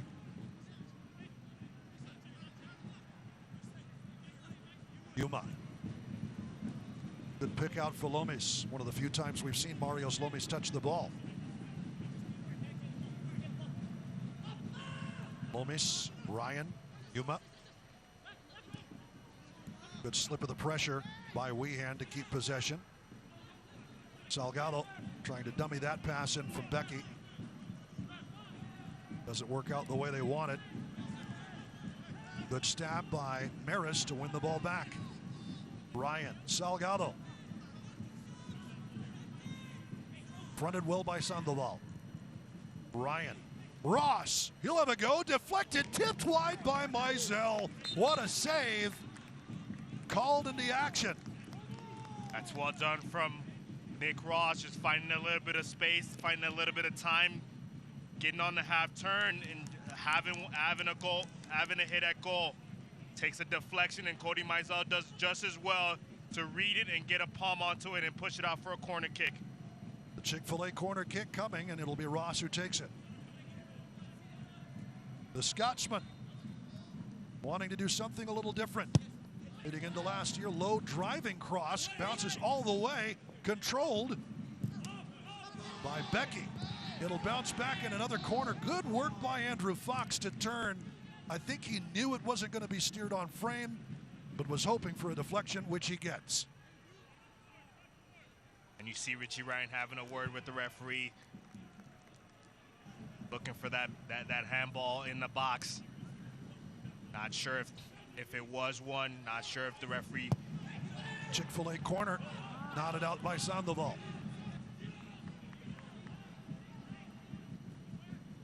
Yuma keeps it in play. Good couple of opportunities there.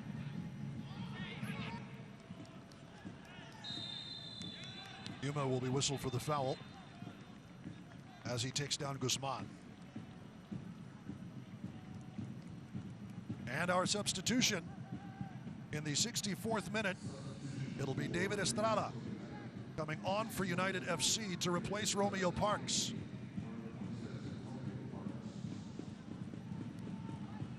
And Romeo Parks overall had a very quiet night. However, he was key in drawing that foul. A soft one, but drawing the foul on the first goal for New Mexico United.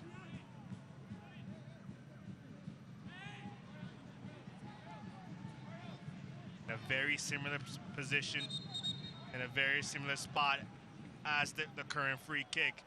Locomotive are going to have to do a really good job of making sure they're dealing with not just the first ball, but the second and the third ball. Here's the restarts. Harmlessly into Logan Ketterer. Romeo Parks getting a little hand stab. I think that is, I can't tell because he's wearing a mask, which is good, but I think that's Peter Trevisani, United team owner, who has to be happy with what he's seen so far here in El Paso. Another 2 goals put up on the board as Amando Moreno goes to work and blazes one wide, up and over.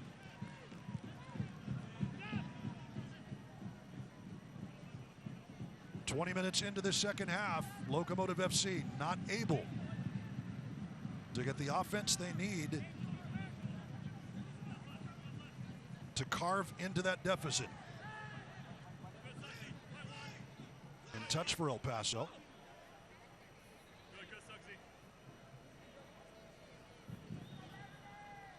Ryan, Yuma, and here's Becky.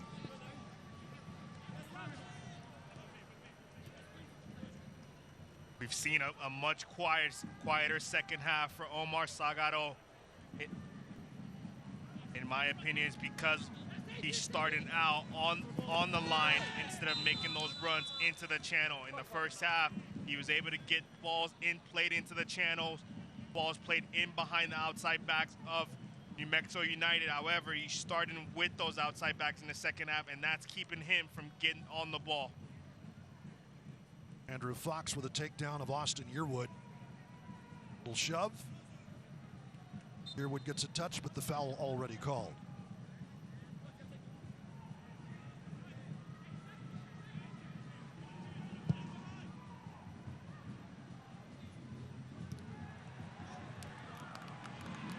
So far, all of the highlights belong to the men in yellow and black.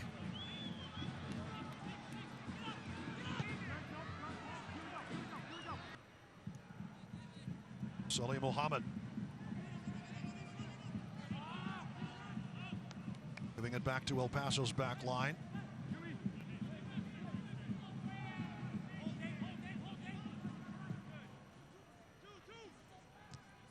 Three straight matches, New Mexico United has been able to score twice on Locomotive FC. A pair of 2-2 draws. Locomotive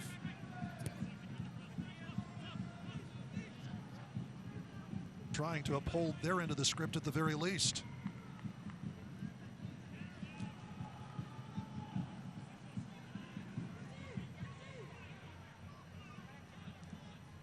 Here is Maris. Former IU man.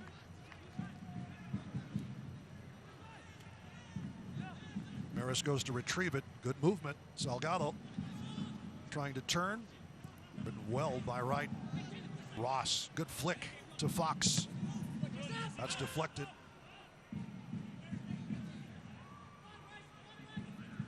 They've got to find a way to get Nick Ross and Dylan Maris on the ball a bit more. When they get on the ball, things happen for the Locomotive.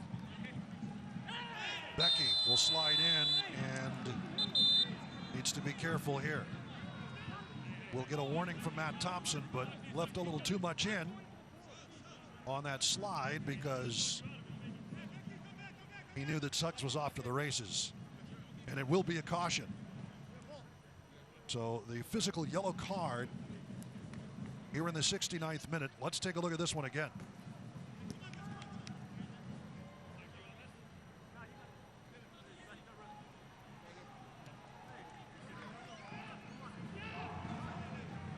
Suggs pushes him away, but it's the cleats that count, according to Matt Thompson.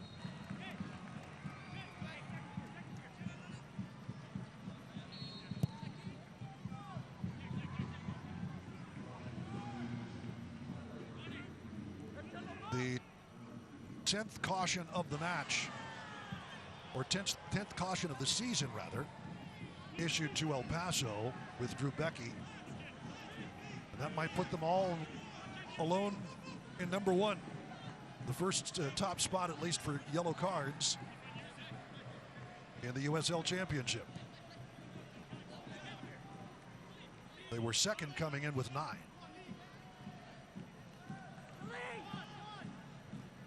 Muhammad. Guzman, the touch is wide to right.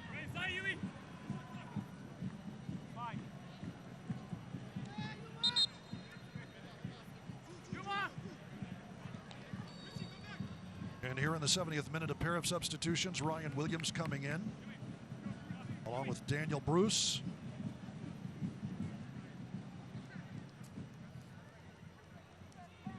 And it'll be Armando Moreno and Andrew Tenari coming out.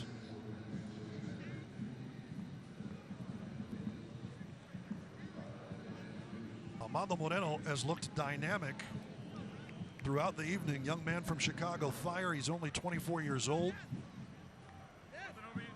But his night is done, as is Andrew Tenari's. Looks like a pair of defensive-minded substitution from Troy Lesane, bringing on a Daniel Bruce, who's a right back by trade, however, being deployed in the position of Armando Moreno. You've got to think over the final 20 minutes plus stoppage time. Oh, soft pass. Riding into the middle, and I think he's asking for apology. Muhammad's double teamed, trying to come in and be opportunistic as Maris, but Muhammad holds his ground and gets it out to Ryan Williams, the flying Hawaiian. He scored against Locomotive FC in in last year's match here in El Paso.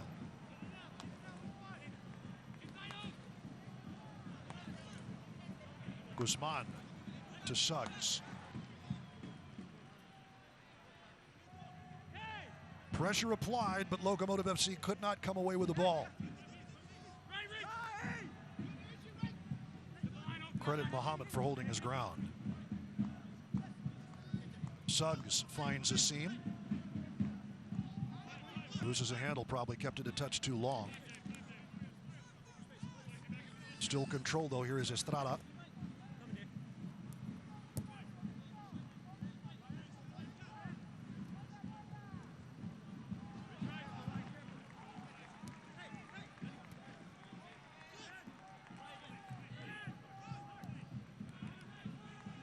Here we see New Mexico United really being patient, really trying to draw the Locomotive out of position.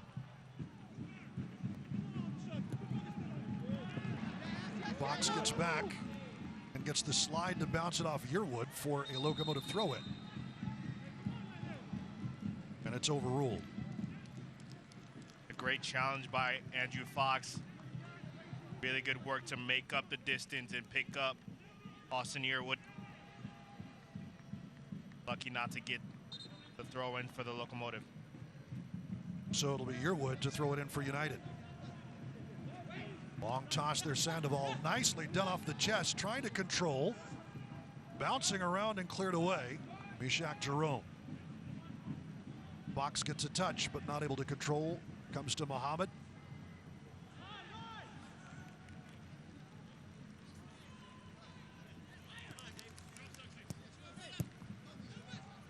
Estrada. Sandoval. Here's Weehan setting it up. The flag is up. Would not matter. Ketterer. Good job to stay in front of that one, but the flag is up. It's a really good save from Logan Ketterer. However, it didn't matter because the linesman flagged it offside. Really good combination from New Mexico United. Chris Weehan just getting a bit too excited and running offside. And a substitution coming for Locomotive FC. It will be Josue Aron Gomez in for Mario Slomes here in the 74th minute. And you had to think that this was going to happen. Didn't know it would be Lomes, but Lomes, a guy who probably needs service, and they've just not been able to get him the ball. A little more dynamic for Josue Aron Gomez. Second on the team last season in goals with 8 to Jerome Kiesewetter. Absolutely. Jose Aron Gomez is a player that's going to be able to play on the back line, off the shoulders of defenders, very similar to Devin Sandoval. Look for some early balls in behind from Omar Salgado and Andrew Fox. Here is Gomez. Fox. Touchback for Maris, taken down as Ross. No foul called, and Ross is down, looks like with a cramp. We hope nothing more than that. Still down. To Gomez. Flag is up.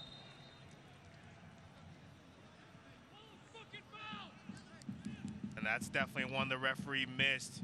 Nick Ross does a good job to get his body across the defender and gets clipped on the left ankle, and the referee completely misses that one, and you see the frustration on the Locomotive players' faces.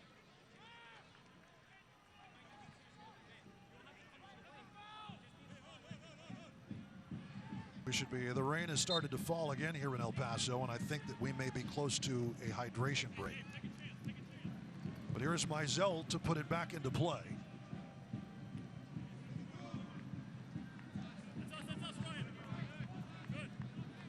Throw in for El Paso.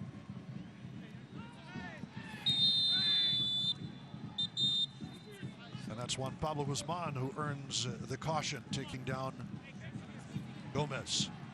And already in the 3 minutes that Jose Aron Gomez has been in this game, you see him be a bit more lively than Mario Slomi, looking to get on the ball, able to come underneath. He just brings a different dynamic to this Locomotive side. And it will be a direct kick earned by Andrew Fox, who gets tangled. I think that's Yearwood who took the worst of it. But it's Yearwood who's whistled for the foul. And an interesting angle on this upcoming restart for Locomotive FC. Again, the physical card issued just moments ago to Juan Pablo Guzman in the 76th minute.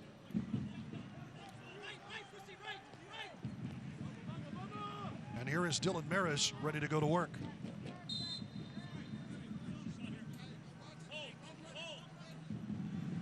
More player for the Miami FC. Angled in, and Yuma has to be touched over the bar by Mizell.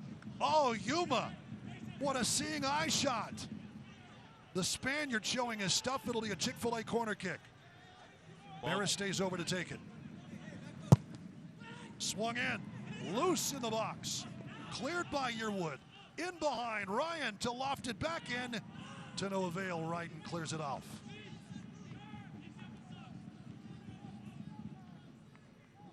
When we get a chance to show Yuma's header again.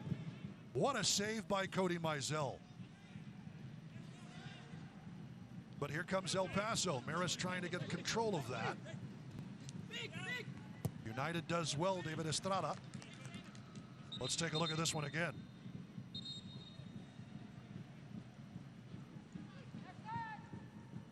And he does a really good job. It doesn't even go off his head. Looks like it hits off his back and just directs it on goal. Cody Mizell is able to tip it over the bar and keep it at 2-0 for New Mexico United.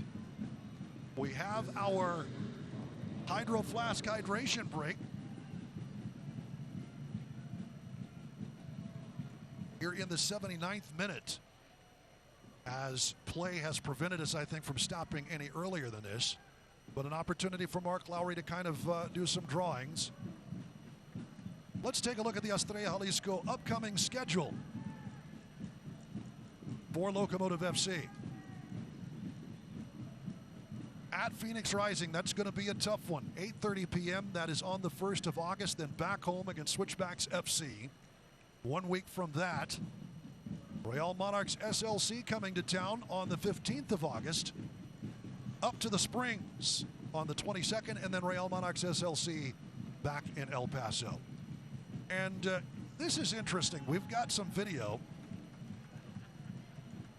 to talk about El Paso Locomotive FC's new youth team, which my broadcast partner is proud to be a part of, and you've had an opportunity to do some coaching. I know that you have all sorts of licenses, but tell us about the team as you and Bob Bigney tried to make it happen here in El Paso, Mike. I think it's just a great opportunity for the local players to be able to see their dreams come true, to create a pathway for these players into this environment, into the professional environment, something that's never happened in El Paso. But now there's a real opportunity, there's a real chance for these players to play for their hometown team. We know that the level and the amount of talent in El Paso, and now it's giving them opportunities to stay here at home and play professionally. Talking about Omar Salgado, #1 draft pick by the Vancouver Whitecaps in 2011. All the way to guys like Chape Herrera, who showed up at open tryouts and never left. On the bench tonight in the 18. And a starter in the last home match versus New Mexico United. And everything in between. El Paso certainly has shown it has the talent. You talk about Ricardo Pepi playing for FC Dallas. There are a handful of players playing in Major League Soccer who were youth players once upon a time in El Paso, Texas, and Locomotive FC wanting to be a part of the youth academy. Here's Wehan trying to go wide to Estrada along the left. Well done by Becky. It's headed back. Suggs in a chase for it. Mizell keeps it moving. About 10 minutes and stoppage time. Left for Locomotive FC to try and get off the schneid. As we pointed out, a lot like the Rio Grande, all of the scoring has flowed south from Albuquerque.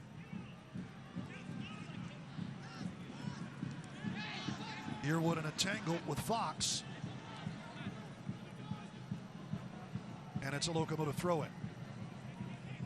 And this is where we'll start seeing the Locomotive pushing numbers forward, possibly getting an Andrew Fox a bit higher up the field.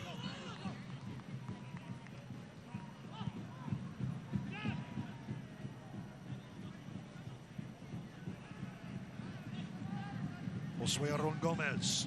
Maris and Gomez trying to combine to get it back. Good work by Muhammad, who's been solid, moving back from his normal midfield role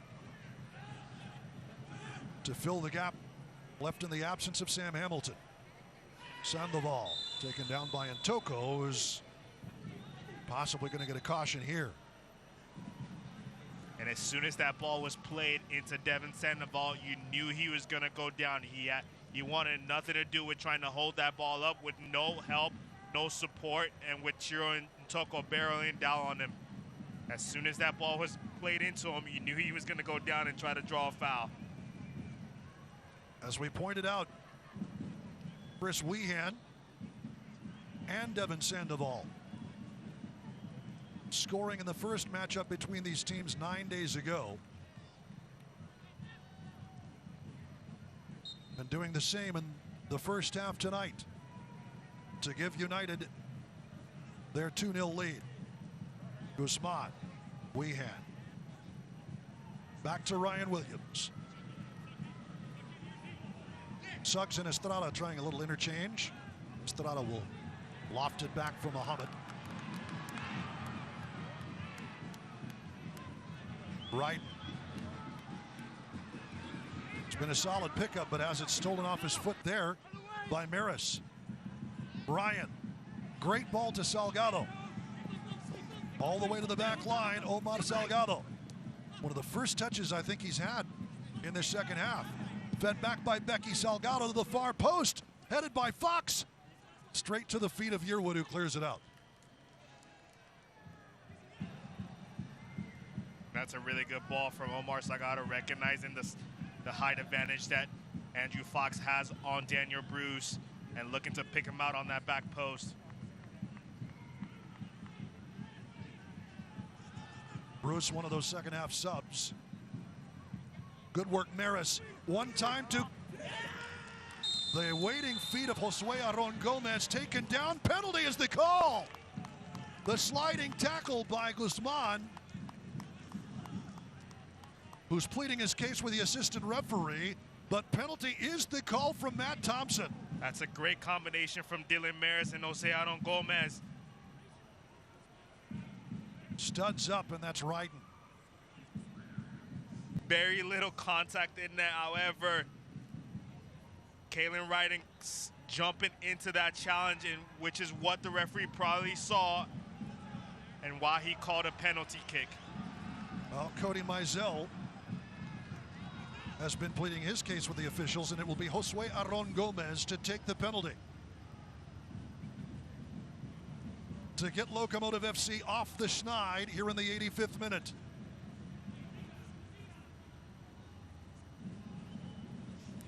Yeah, when you fly in like Jackie Chan, sometimes maybe that's what the referee spots. Although it did look like Ryden made a pretty solid challenge. And this might be the lifeline that the Locomotive have been looking for. They've really struggled to create much in this second half or all game. And this could be the lifeline to put them right back in this game. Josue Aron Gomez coming to Locomotive FC from their sister team, FC Juarez Bravos, and he scores! Sends Mizell the wrong way. Gives Mizell a little shove, and he's probably going to get a caution for this as Matt Thompson chases him down. I think Locomotive players saying, hey, Mizell took a little swipe at him too, as we see, oh yeah.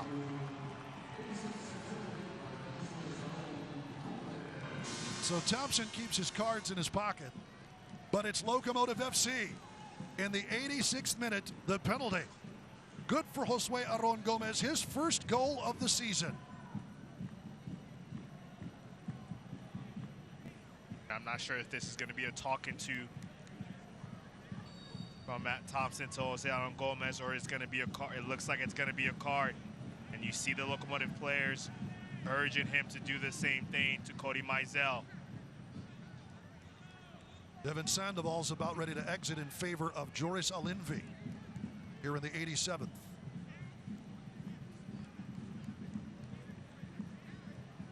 So Josue Aaron Gomez giving the physical yellow card, and it will be also a caution to Cody Mizell. So fair play in the end to Matt Thompson. Cody Mizell in the 87th along with Josue Aaron Gomez, but Locomotive FC on the board as Devin Sandoval exits.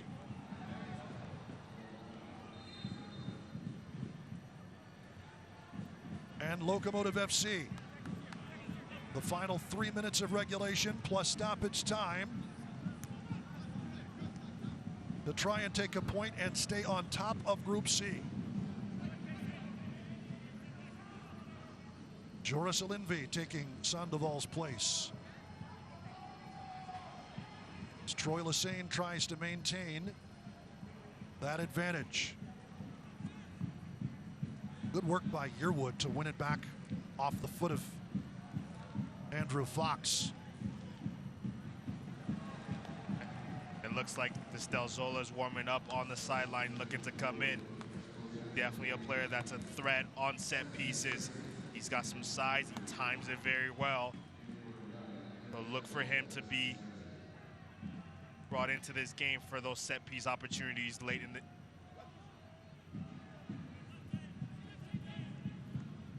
Should Locomotive FC be able to get them.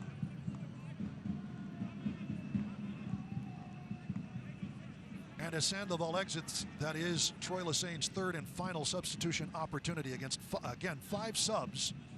But you have 3 opportunities in game play to make those substitutions. Halftime does not count. There were no subs for Troy Lesesne at the half. Good work by Ross on the run. Good chip to Salgado, a little too far ahead. Salgado trying to get there in time, and Mizell slides in for that.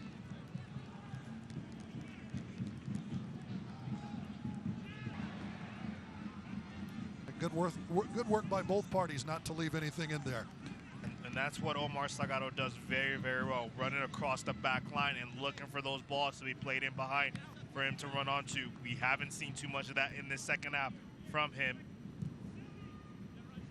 Mizell.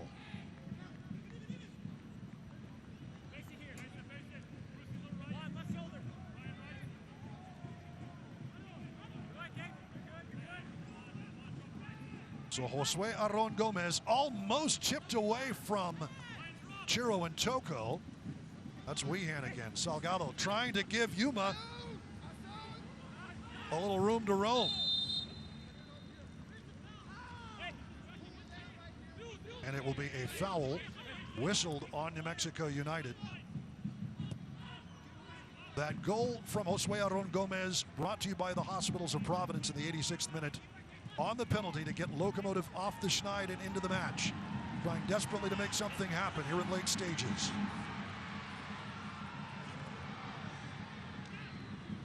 Good work by Bruce, but eventually controlled by Ryan and Ross. Fox picks out a nice pass to Gomez, trying to turn and return the favor. Josue Aaron Gomez deflected. Right. Gomez trying to sidestep the pressure, and it will be a foul called. As Distel Zola gets ready to come in, there will be 5 minutes. 5 minutes of Jarrito stoppage time. So Distel Zola coming in for Yuma. Just a bit of a more physical presence here in the 90th minute. Will Locomotive FC get an opportunity on restarts in this 5 minutes of Jarrito stoppage time?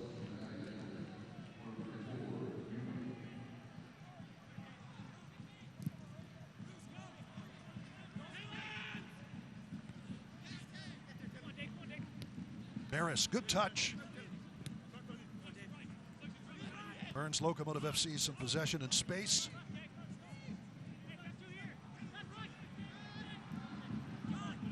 Maris trying to chip it a little further up to Salgado. Cannot maintain possession. Weehan into the middle. Sergi is into the game. Bruce. Bruce makes a cutback, and they're going to call a penalty. Taken down by Chiro and Toko. Daniel Bruce earns a penalty and perhaps an opportunity to close the door here for New Mexico United in stoppage time. And Daniel Bruce here trying to go towards the corner flag, but changing his mind last minute and kicking that leg out, catching the angle of Chiro and Toko. It looks like he made contact with Chiro and Toko, and not necessarily Chiro and Toko taking him down. However, Matt Thompson seeing the contact and calling a penalty. Well, and Toko's little flick out did make contact and was behind the ball. So, Logan Ketterer back on his line. Bruce does his job and makes the most of it, and here's Chris Weehan to double his pleasure. Stopped by Ketterer. Sprayed out. What a save, Logan Ketterer, to keep Locomotive FC in this match. He did it more than once last season. Logan Ketterer guessing right, and he is fired up. As well he should be. That's a great save from Logan Ketterer, guessing right, getting everything on that ball and keeping the Locomotive in this game, giving them a chance. Here is Suggs straight to awaiting Salgado. Desperation time for Locomotive FC. Distel Zola. Becky. Nobody in position to receive that. And certainly Cody Mizell will take as much time as he can. Actually pretty timely. The Georgian. One scoops up on him. Flinging kick. Ryan and Zola. Zola taken down, so free kick coming for Locomotive FC. Becky goes back to Jerome. Maybe about a minute and change left. The cross, Zola into Fox. Fox to the far post, misses just wide. Oh, Andrew Fox had sat down for him nicely. Had time to pick it out and couldn't steer it on frame. And that's the threat of Distel Zola on set piece, doing a good job to challenging for this ball and giving Andrew Fox an opportunity to be open and have a hit on goal. Unlucky not to find that back post. And I think that was Josue Aron Gomez. Or that was Salgado. Was close to getting a touch on that ball, but it goes wide. And now the final 30 seconds of stoppage time. Minimum of 5. Arito stoppage time. It'll be in touch for New Mexico. United with a 2-1 lead. Logan Ketterer keeping Locomotive FC in this as much as he can.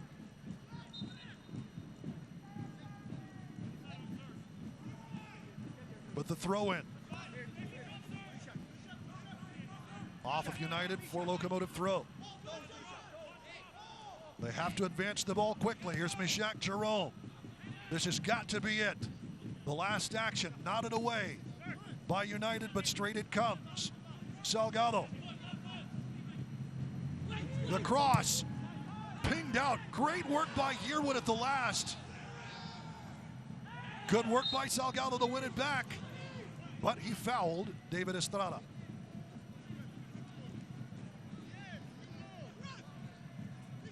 You've got to love the fight from the Locomotive. Chiro and Toko is going to get a caution for dissent, which is something because that's the calmest man in the building, usually. Absolutely. And you can tell this has been a frustrating night for the Locomotive.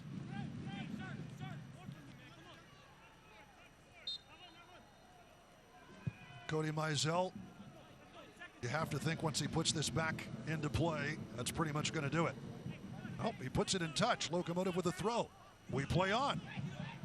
Becky to Ryan. Last chance for Locomotive. Maris trying to control and gets away. The foul whistled on Bruce. We continue to play. Troy Lassane saying, where's the whistle?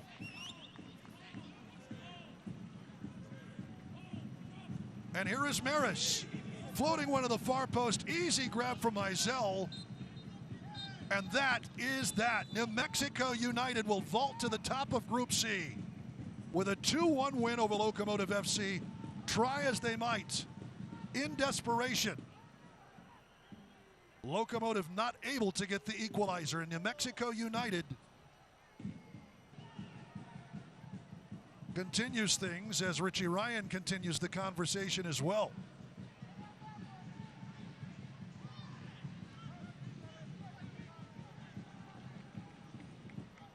Second win for United FC. 2-1-1, 7 points to vault to the top of Group C. The first loss this season for Locomotive FC to fall to 1-1-2. And there, the Classico fan cam does indeed say it all. Our friends from 8th Notch. Well represented from the cutout conductors, but the faces on the pictures in section 105 a little different from the live shots. 2-1 United, 2 goals in the first half. Chris Wehan in the 35th, Devin Sandoval in the 45th +4. And Josue Aron Gomez getting Locomotive FC back into this. Tipped away, Cody Mizell. Athletic tonight, had to be called on a couple of times. Locomotive FC does get the service. And again, another great save by Cody Mizell, keeping New Mexico United's advantage. Here you see the penalty earned as Ryden takes down Gomez, who wrong foots Mizell to put it in to get Locomotive off the schneid. It wasn't enough. 2-1 United vaults to the top of Group C. We'll be back to wrap things up right after this.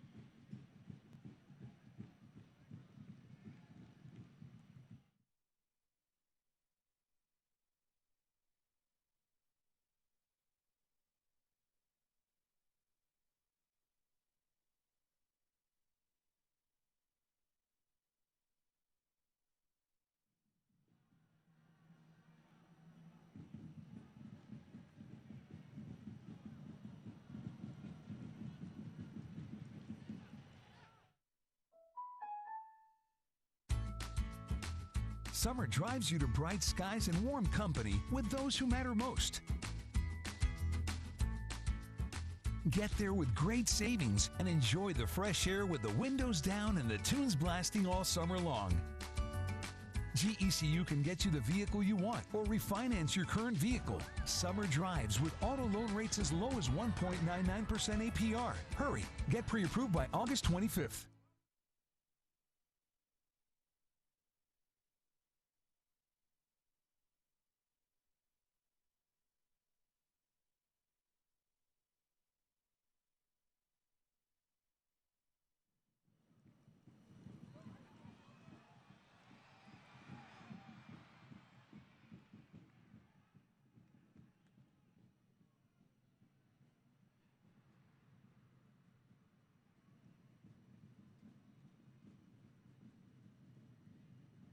Welcome back to Southwest University Park. 2-1 your final score, New Mexico United. You see Troy Lassane walking off the pitch with Peter Trevisani. A hard-fought game, but New Mexico United 2 first-half goals, too much to overcome for Locomotive FC as El Paso suffers its first loss of the season. Duke Keith along with Michael Balogun, and let's take a look at the let's take a look at the game highlights, but let's tell you first, our estrella of the match for Locomotive FC is Josue Aron Gomez, who earned the penalty and converted the penalty right here. Little give and go with Maris. Very dynamic play. The takedown. Kalen Ryden sliding in. And Josue Aron Gomez on loan from FC Juarez Bravos.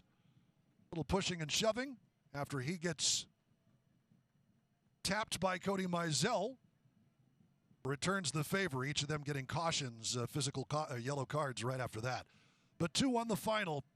As Michael, it is New Mexico United with its second win against El Paso here in El Paso, the third overall. And in the rematch between these two teams, United did its job tonight. Yeah, definitely frustrated the Locomotive and kept them from getting any opportunities, any real opportunities through the run of play over the course of 90 minutes. The Locomotive have to be a little bit disappointed about that part. They did a really good job in the last meeting on July 15th in creating opportunities, not just in the first half, but also in the second half. And today, they really didn't create much. And that's something that they're going to go back in the locker room and they're going to be really frustrated about. Obviously, there were some calls from the referee that they felt didn't go their way. However, overall, not their best performance, not enough opportunities created over the course of 90 minutes. Well, Aaron, you see in the passing accuracy, Mark Lowry prides himself and his teams on being able to pass the ball well. And I think anything below 80%, he's not going to be happy with. 76.8%, which it's not bad. And Locomotive did have more possession in the contest, but that was as New Mexico had already gotten off to a 2-0 lead by halftime. And it took Josue Aron Gomez's introduction into the game and his drawing a penalty along with some good work by Dylan Maris just to claw their way back into it. I would agree with you. I think the bottom line is they're going to know it just wasn't good enough. As we take a look at our physical player of the game, and that is going to be Saeed Robinson. The hunt down from behind. Let's take a look at this. A little too long for Adam Tenari on the ball, and Saeed Robinson takes his man down. Robinson subbed out at the half in favor of Maris. And the save of the game, could there be any doubt about this? From a Locomotive perspective anyway, it's Logan Ketterer saving the penalty from Chris Wehan, who was trying to get his brace. He had a brace in Albuquerque in a 3-0 United win last year, the 31st of July. But here is Wehan trying to get his second brace against Locomotive FC, the man who scored more than any other United player against El Paso, versus Logan Ketterer, who guesses exactly right. The ball spilled away, but Logan Ketterer does his job. Moving into the next match, it's out of the frying pan into the fire, Mike, as Locomotive FC heads off to Phoenix. That is going to be the 1st of August, 8:30 p.m. Locomotive FC has lost twice to Phoenix Rising. You can watch this match on ESPN Plus, so it's kind of back to the drawing board for Mark Lowry and his squad, but the challenges are there, certainly as they move out of Group C for their next match, Mike. Yeah, this is definitely going to be a hard one for them to swallow, knowing that they could have gotten and they should have gotten 3 points tonight. Coming away with 2 matches at home against New Mexico United and only earning a point out of 6. That's going to be the disappointing part about these 2 games against New Mexico United in a tough group with Colorado and Real Monarchs. However, they've got to go right back to the drawing board and get ready for the next game against a tough opposition in Phoenix Rising. They're probably one of the best clubs and teams in the USL Championship. So it's not going to get any easier for the Locomotive. They've got to go back to the drawing board and get ready for a tough opposition in Phoenix Rising.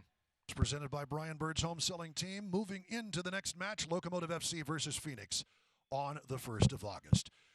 Let's send it away to you. Once again, we appreciate your viewing tonight. Again, the final score from El Paso, Texas in Southwest University Park.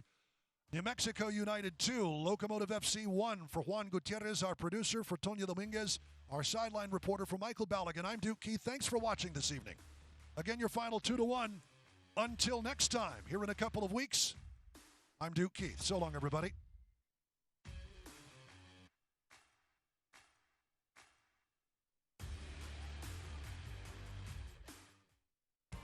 This copyrighted telecast of the United Soccer League Championship cannot be retransmitted, rebroadcast, or reproduced without the expressed written consent of the United Soccer League Championship.